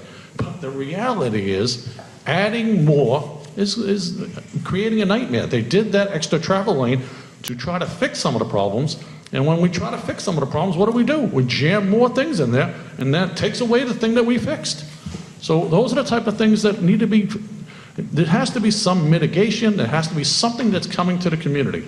I heard a gentleman speak about the bus shelter, and the Lowell Regional Transit Board was not in favor of putting it out there. I'm sure the Lowell Regional Transit Board wouldn't want to put it out there because it's not a lot of things. But that's something that the applicant could have done. If you went in front of the board and said, we'll be willing to put the bus shelter in there, we'll be willing to put a pad in there, then I'm sure they would probably say yes. That, okay, if you're going to make the investment, the Lowell Regional Transit Board usually puts the bus shelters where the highest volumes are, so that's where they focus. But there's one that's in front of Market Basket, and Market Basket paid for it. They went out, they put the pad in there, they put the bus shelter in there, and they paid for it, and it added to the community because they wanted to be good neighbors. You're all putting something in, you're making money off these properties. There's not another place up there on 1.5 acres that has 20 units in this area. Every other home out there is beautiful homes. They live there, they like to come home, and if I had to drive by this to come to my house across the street, I'd be pulling my hair out that, you know, I made an investment, I'm paying that much taxes on my own property, then this thing gets jammed in. I'm not against residential development. It just has to be something that you're giving back to the community. Don't throw a box up on a property against beautiful homes. Put something nice on it. Do some work, do some stone work. Make the buildings look at some sort of historic look to it. This looks like it's a prefab house that's thrown up there, and it's just not giving anything to the community. So do something. Just try to give something back. It doesn't look like there was a lot of effort put into this. I wouldn't want to see more than 3 buildings go up there. Put 3 buildings there, you have 15 units, you're making plenty of money off of it, and you're still going to have something. Do some nice work to these buildings, add something to it, try to give something back to the community. Thank you. Anyone else with any other questions, comments, or concerns at this time? Okay, so I'm going to take a moment myself here for just a second. While I obviously always encourage any questions, comments, or concerns that anyone wants to bring, I would feel I'd be remiss if I don't at least note that some of the tone of this seems to be that we aren't already addressing some of those exact concerns, as if we didn't just get finished saying what we wanted to have done to the building to make it more aesthetically pleasing. You know, it also seems to ignore sometimes the fact that this board also has to take in consideration what the alternatives are in these areas. Remind me, what is the zoning for this property?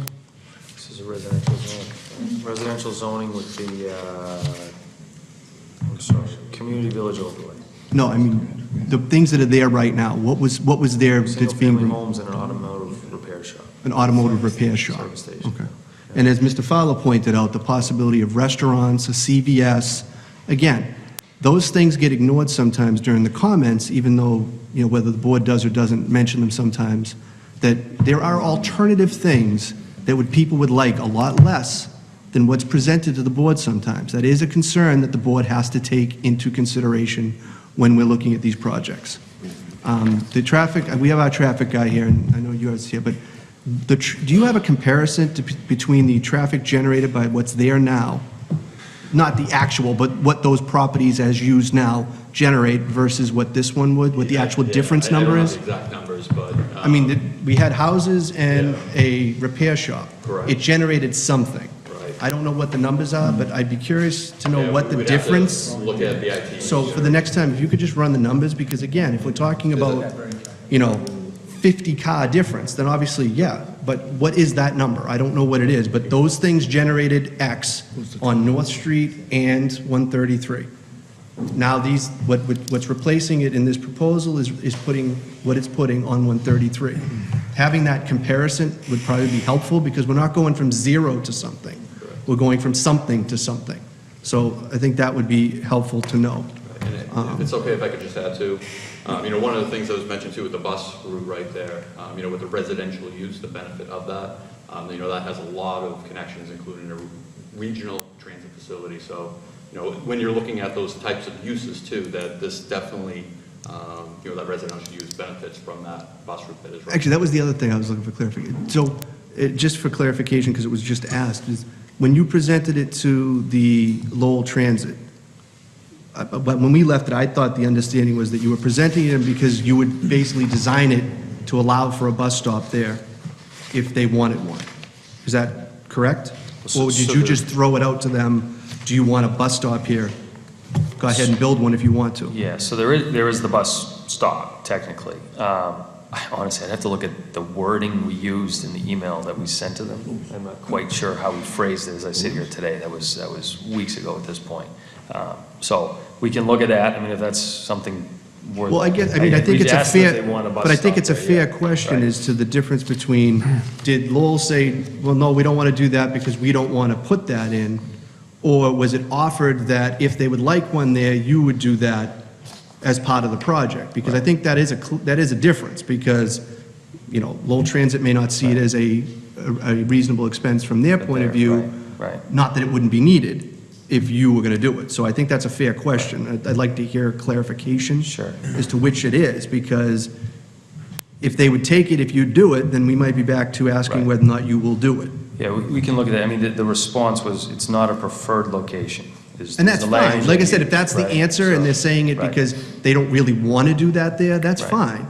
But I'd like to have that clarification, only because I think it does matter. Because if it was thrown out to them like, yeah, go ahead, you can build one there if you want, as opposed to, if you'd like one, we'll put it in. Right. That is a distinct difference. So I'd like to hear a clarification on that for when you come back.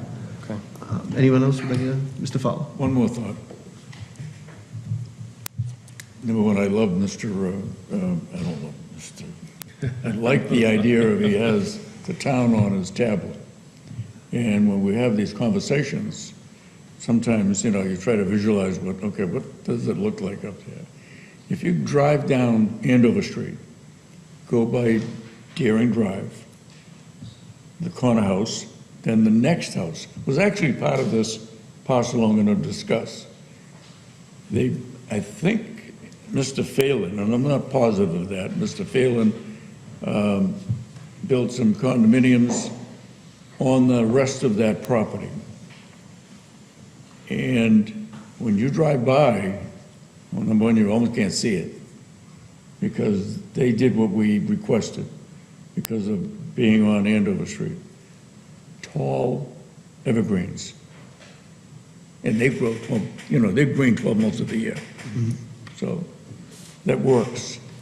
But if you drive in there and you look down the driveway and you can see it's a similar style, but it isn't.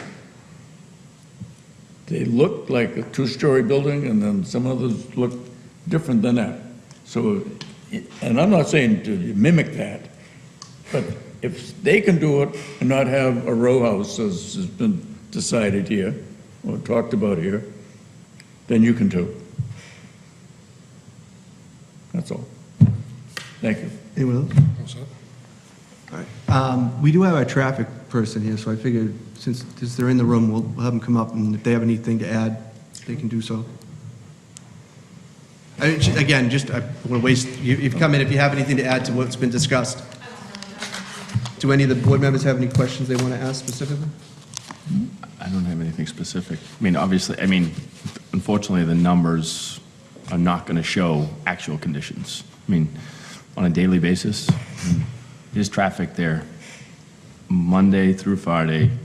I mean, every day. And as much as you want to mimic traffic conditions, I understand. It's out of the manual. I get it. I mean, deal with it every day.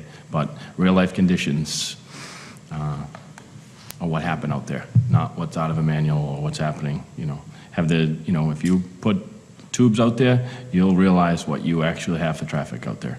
And that may be something that we need to look at, because that will indicate real traffic volume out there.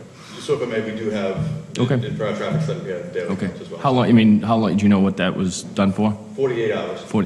48 hours really doesn't represent what happens on a daily basis. And I understand why it has to be done, and like I said, I deal with it every day, but it doesn't mimic real-life situations. Thank you. Well, I think, and again, just for everybody's, informational purposes, all the traffic information, the petitioners have their own person, but the town has our own consultant that provides information to us. In this case, we're not going to have them come up and go through it, but that stuff is looked at by someone for the town, not just us, just for everybody's information.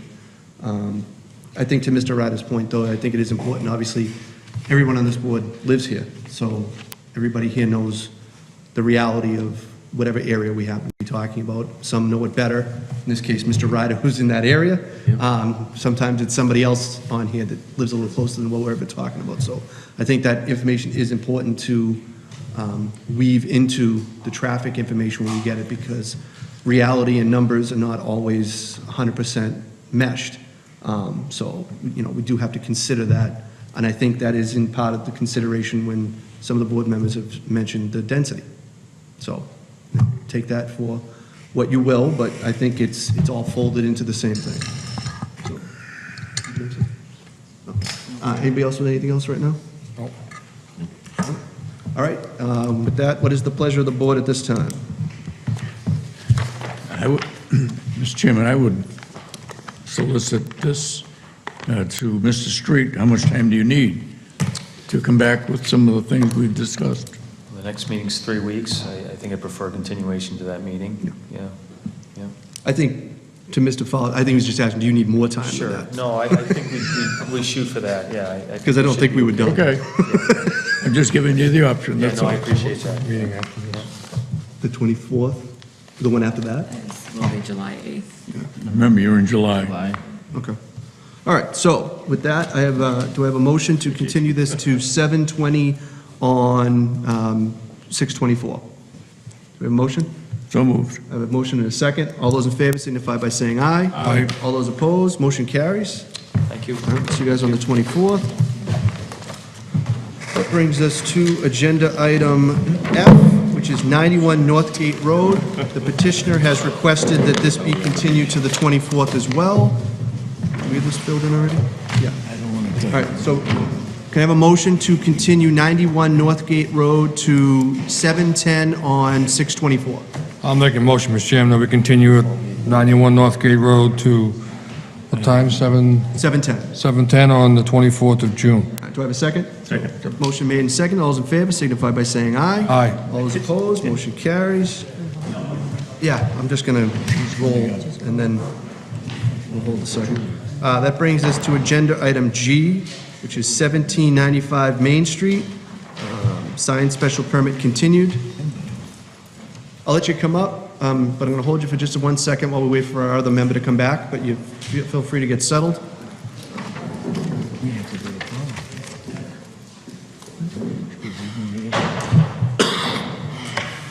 I know, I am too. Don't like the last one I got. I was like, yay, oh. Yeah, I know. Well, keep it close, and see what happens.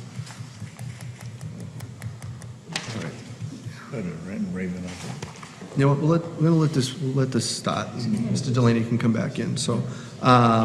So if you just state your name for the record, the floor will be yours. Bob Ryan, 1795 Main Street, John Ryan's Pub. Okay, and your, I am looking to put up 2 awnings on the pub, one on the front, one on the side. okay. Did we have, I feel like, did we have a rendering the last time, at the last meeting? I don't have it with me. We had one.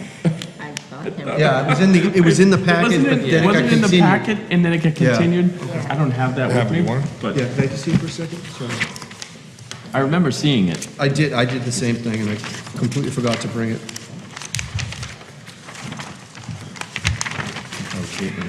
My memory is being refreshed. All right, I'll pass that around so everybody can see it. Just keep everything together. These, just for clarification before I open it back up, are these lit? No. And. Fabric style? Just What is it? Canvas? What are they? Like, what are they made of? What are they? It's a metal frame on it, Yep. and then it's got cloth. Okay, just a fabric over it with the imprinted. Yep. It just wasn't sure if one of the renderings, it looked if it was illuminated, but. Yeah, I couldn't tell because it was kind of the dark Well, there's one with the light red that's on the going over the building. top, They're right. Gooseneck lights on the building, they're not gooseneck, but they're All right. LEDs. Mr. Delaney, we'll start with you. Actually, we'll start with Mr. Vitale because you just stepped back in. Got my paperwork. I know. So, I just have one question. 2 signs, right? 5 foot high by 20 foot long, is that what it was? Yeah. Oh, is it? I thought for some reason they weren't allowed in town. Is that accurate, or am I, What is it? are they not allowed in town? No, they're allowed. I think I had to come to you folks because they have the logo on them. Other than that, I wouldn't be able to put them out. The height, I think, is the question, right? What's that? The height, I believe, is the question. The height is the question? Yeah. I think we allow 3 foot in our zoning bylaw, section 5252, correct? So I'm sure Dawn would, Yes. Yeah, so that's why they're here, because they're higher than 3 feet. Right, right. So my question is, can they be modified at all? No. They're already made. They came up, I owned a restaurant in Methuen. And I closed the restaurant. I Holy took cat those off. before the horse bat, So I man. figured I could use them. If I can't use them, it's not a big deal. But they were, $5,000. No, I think they look nice. I It'd be just, great if I was able to put them on the building. I Yeah. can't, but it's not a big deal. I enjoyed the night. I thought this was better than TV. To be perfectly honest with you, but if they can't put them up, they can't put them up. We can put them up, wonderful. no, they look nice. They do look nice. I can't say anything against them. I didn't know they were already made. Yeah, and, they you know, come out so- for another one of my restaurants. Okay. I'm all set, Mr. Chairman. Mr. Delaney. I think that's like opening up the gate after all the horses are out. Ask for forgiveness rather than permission. I like to look so. We're gonna paint the building, we're gonna change the color guess to a your creators were grayish serious. color and make it a little more, do kind of a rebrand. The signs will just make it look more polished. I think it makes the building look nice. That building used to have a big writing on it, Piccadilly Pub, with the big, Yes. huge letters on the building. That wouldn't look good today. Mr. Fowler. I wasn't here the last meeting. For some reason, I don't know Did why. you, as I'm required now to remember to ask, you've reviewed the information? Yes, I have. Educated yourself? on Yes, I the- have. Okay, Yes, I then have. you're all set. But We didn't actually hold any that's why I discussion, wanted so to you're ask fine, but Dawn. we'll, That's why I wanted to ask our recording secretary, who knows everything. we only opened and continued, Yeah. so. And all I heard was that they're already made. It's just repurposing. Yeah. Exactly. Yeah. I Good one, don't water, they'll have- shrink. I don't have anything with them. So the only thing I'll say is this, is that if it is the pleasure of the board that we okay this and grant the waiver for the signs as submitted, that they are cloth signs, is that what you said? Yeah. That the requirement will be that they be maintained in a presentable and good condition in perpetuity. It's different with a real hard, sign that takes a long time to wear down. But if it gets damaged or whatnot, I want to see it repaired If they look up, lickety you think split, people are gonna come and because, yeah, They're not, so, yeah, I'm with you. this isn't like, when the A goes out on the sign and Yeah. it says something completely It's time to different, walk by if that happens. for months and months. It's different than the hard top sign. It's a little bit more durable. I mean, I'm sure they're meant to be weathered, but that's fine. Oh, I get But you. I They've want been on them. that forever, they're so- cloth, it's a pair of pants. They're gonna get ripped. I like that time. All right, so again, as this is a public hearing, I will open it up to the public, seeing that there is no public here. I suggest there will be no comment. With that, I will bring it back to the board. What is the pleasure of the board? Close the public hearing? I have a motion to close the public hearing. All those in favor signify by saying aye. Aye. All those opposed, motion carries. As to the request for the signed special permit, do we have a motion? I'd like to make a motion, Mr. Chairman, that we approve the signed special permit for 1795 Main Street as proposed. So for the two signs as submitted, with the condition that they be maintained in good condition in perpetuity, unless and until they come in here to ask to have the signs changed, removed, or whatnot. Does that work? Yes. All right. So that's motion made. Do I have a second? Second. Motion made and second. All those in favor signify by saying aye. Aye. All those opposed, motion carries. Good All luck. set. Good luck. Good luck. I will make a side note that the board neither encourages nor suggests in the future that you make signs before coming to ask us, because that is not going to be something we're going to It's do. just being repurposed. That's right. Perfect. They used to say, cabin on the river. Years ago. All right, so Have a good night, you. want to make sure that that's on the record, that we are not encouraging such risky behavior. One question, will the building inspector usually when you do awnings, he's gonna want a cut sheet, a design? I don't know if he has those. Yeah. He just may have to get them. As with like our in-law apartments, we do our part, and then they're required to submit what is required. Here you go, it's all. All right, so with Don't you know, that, Don? do we have any old business to discuss? Mr. Fowler? Quickly, I'd just like to thank Anna for resolving, what's that smile?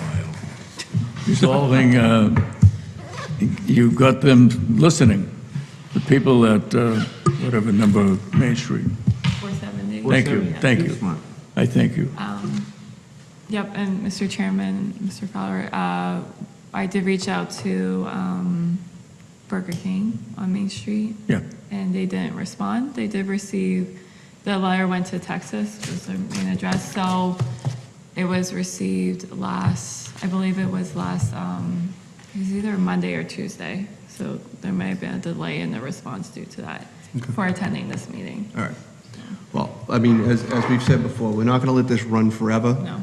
But we want someone in here who's a decision-making level person, district manager, somebody who can actually address the issues we're discussing, and just making sure that if they give us a heads up that someone's coming in, that they're aware of that's our request and requirement, that they don't send us somebody who is just filling a seat.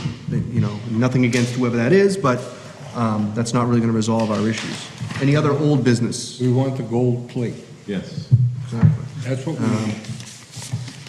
They can send the king if they want, that's fine. No other old business, any new business anybody needs to discuss?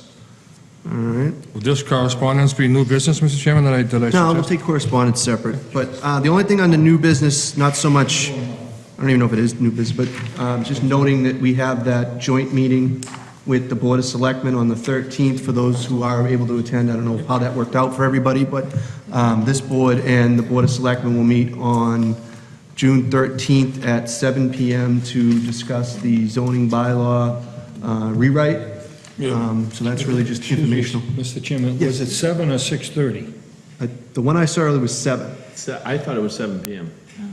Okay, because I saw one earlier, Originally, 6:30. I'll tell you right I think now. it's Just 7. I erase it hope right it's here. 7, because 6:30 will I be hope too it's early. 7.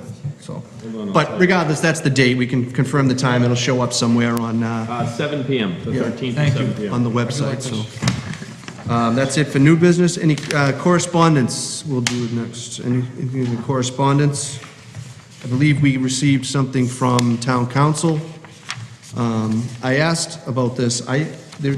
It's apparently just an update to something he did years ago. There's no actual reason that it came up. No one was asking, no one, there were no issues with any board, ours, or any other that I'm aware of.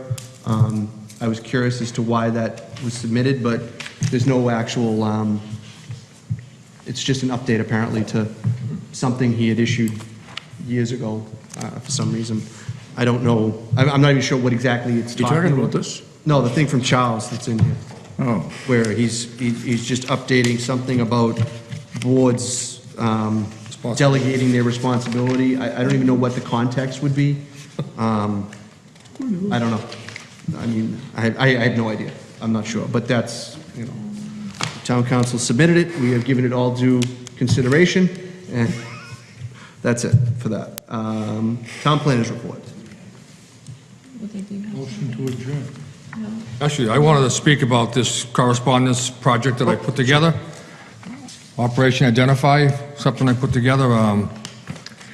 What it's trying to do is to identify all the homes in Tewksbury whose house numbers that are clearly visible from the street.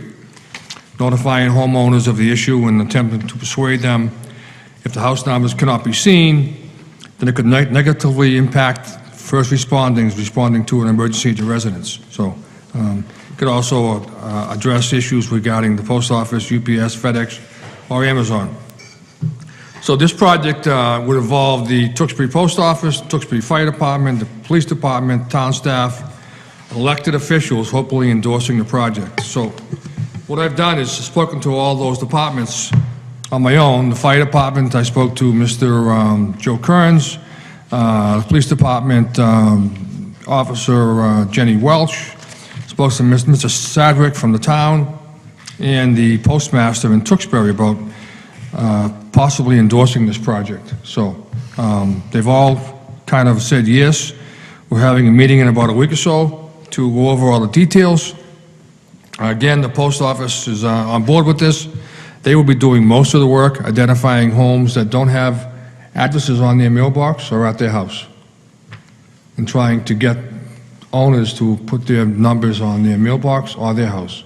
So it is a regulation in our town rules and regulations regarding residents are supposed to have their number on their mailbox or their home. So it was approved years ago by myself and the postmaster from Boston in Arlington, which was a great program, and hopefully we can do it in Tewksbury. If it works, great.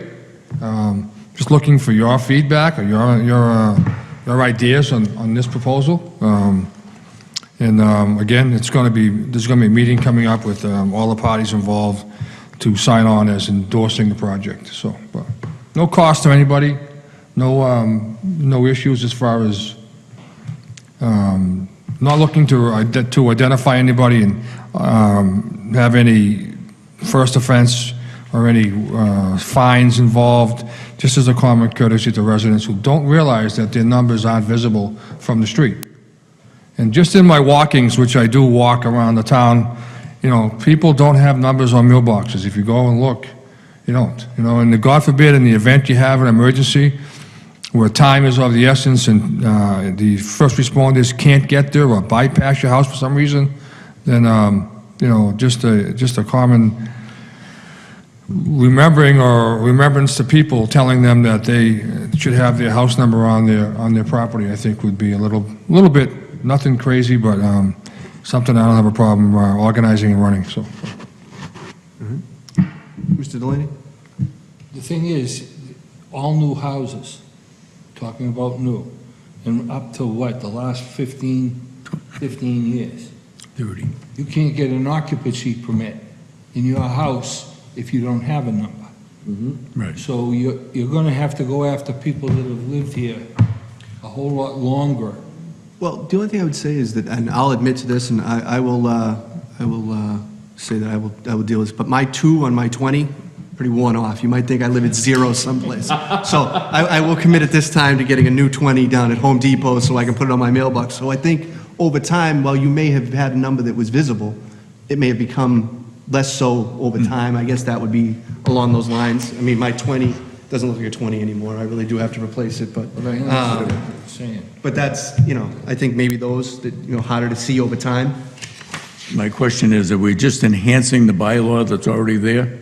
well, making people aware of the fact that their number is deficient on their property and that there is a bylaw on the books. There is. I just passed it to you. I passed it out to you. There is. Yeah, that you're supposed to have your number attached. Right? 070. So, I mean, there's a second offense when you don't, respond to the warning, $30 fine. Third offense is a $50 fine, but I'm not looking to do that. I'm looking at more of a common courtesy to our residents. Listen, Whether you realize it or not, if your number is not present and not visible by your letter carrier, then it's obviously not going to be visible by first responders coming to your house in the event of an emergency, you know, and it's just, and if you want to do it, it's great. If you don't want to do it, you weren't aware of it, well, we're making you aware of it. If you like to change it, fine. But, I mean, and it goes not just for the first responders, for the package delivery, FedEx, UPS, you know, and so forth. So there's no interest in pursuing any language about finding anybody. That's not the idea here. It's to make just people aware of the fact that the number is not present and that, you know, maybe you want to look at putting it up there. So, because if the letter carrier can't see it, then nobody else is going to see it coming to your house. But just visitors or anybody, so. The only problem... Excuse me. How are you going to deliver the message? That's all going to be done by the post The office. whole town is not watching the TV here tonight. Exactly. No, it's going to be a program where the letter carriers in the town of Tewksbury are going to be identifying their residents that they deliver to, that even though you think you get your mail every day because your letter carrier knows you live there, all right, when substitute letter carriers are there and you're not getting the mail delivered or you're getting a package delivered incorrectly, then maybe if you have your house number on your house, then you'll be able to have it done, it'll be in your best interest. So the letter carriers are going to be the integral part of this whole thing. They're going to be identifying the customers that don't have numbers on their mailbox or their house. By giving them a letter to them to that effect. We're going to drop a letter, drop it in their mailbox. Hopefully they become aware of it. If they change it, fine. If not, the second notice with the copy of the actual town bylaw regarding replacement of, regarding having your number legible and attached to your house and mailbox. You know, this is a bylaw, and maybe it'll work. And if it doesn't, well, hey, nothing ventured, nothing gained, I guess. And I've seen success with this. They've done it at the voting too. They put up something at voting. Oh, really? Yeah, so it kind of, you hit a lot of people. Usually it's the people that lived in town longer that vote than more than the younger people, so you might be able to hit some of that group as well. Yeah, good. It's a good idea. So I skimmed over because I kind of forgot because I read this the other day. Just two other notes in our correspondence packages, the information on the sidewalk stuff, for everybody just informationally, you know. There's more information than what's present in our package. Obviously, it was too much to include, but just reference that we have it, which I wanted to mention first before I made one other reference. Just because I feel like I've been, whether it be me or Mr. Fowler, the lead people in being irritated with hawthorns. Just when you think you're done with hawthorns and we've resolved all our issues, we get the letter that's in our package from hawthorns.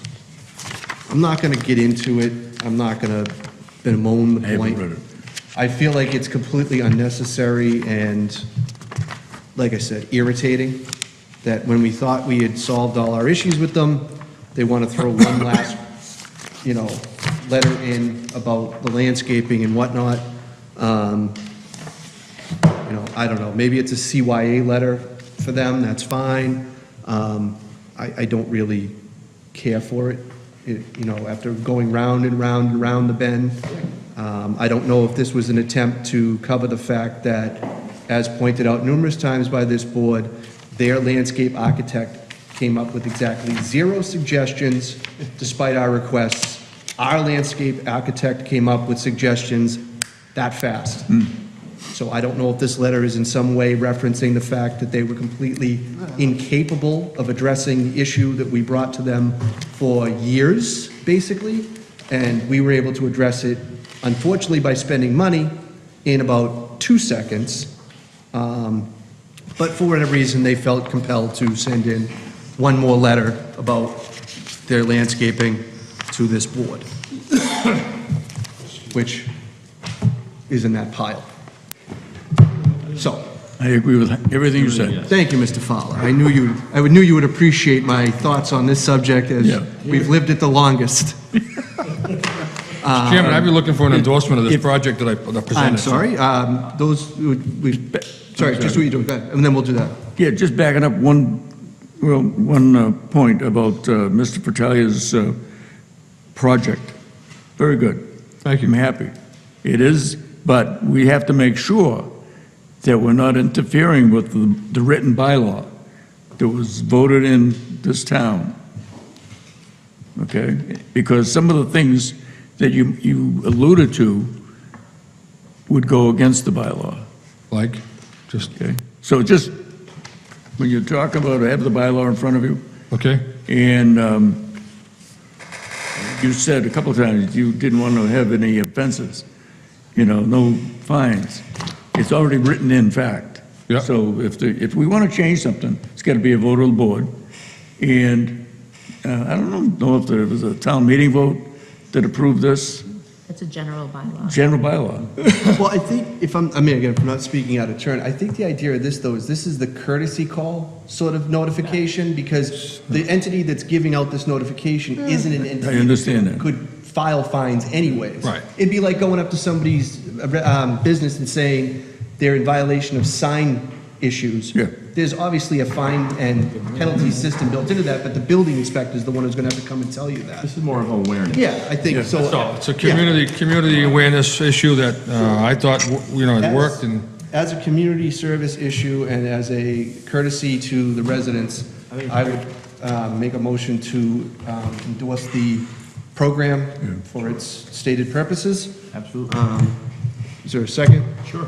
Motion made and second. All those in favor signify by saying aye. Aye. All those opposed, motion carries. Good luck with your notification. And with that, I will take a motion for adjournment. motion to adjourn. I have a motion made and second. All those in favor signify by saying aye. Aye. All those opposed, motion carries. Good evening.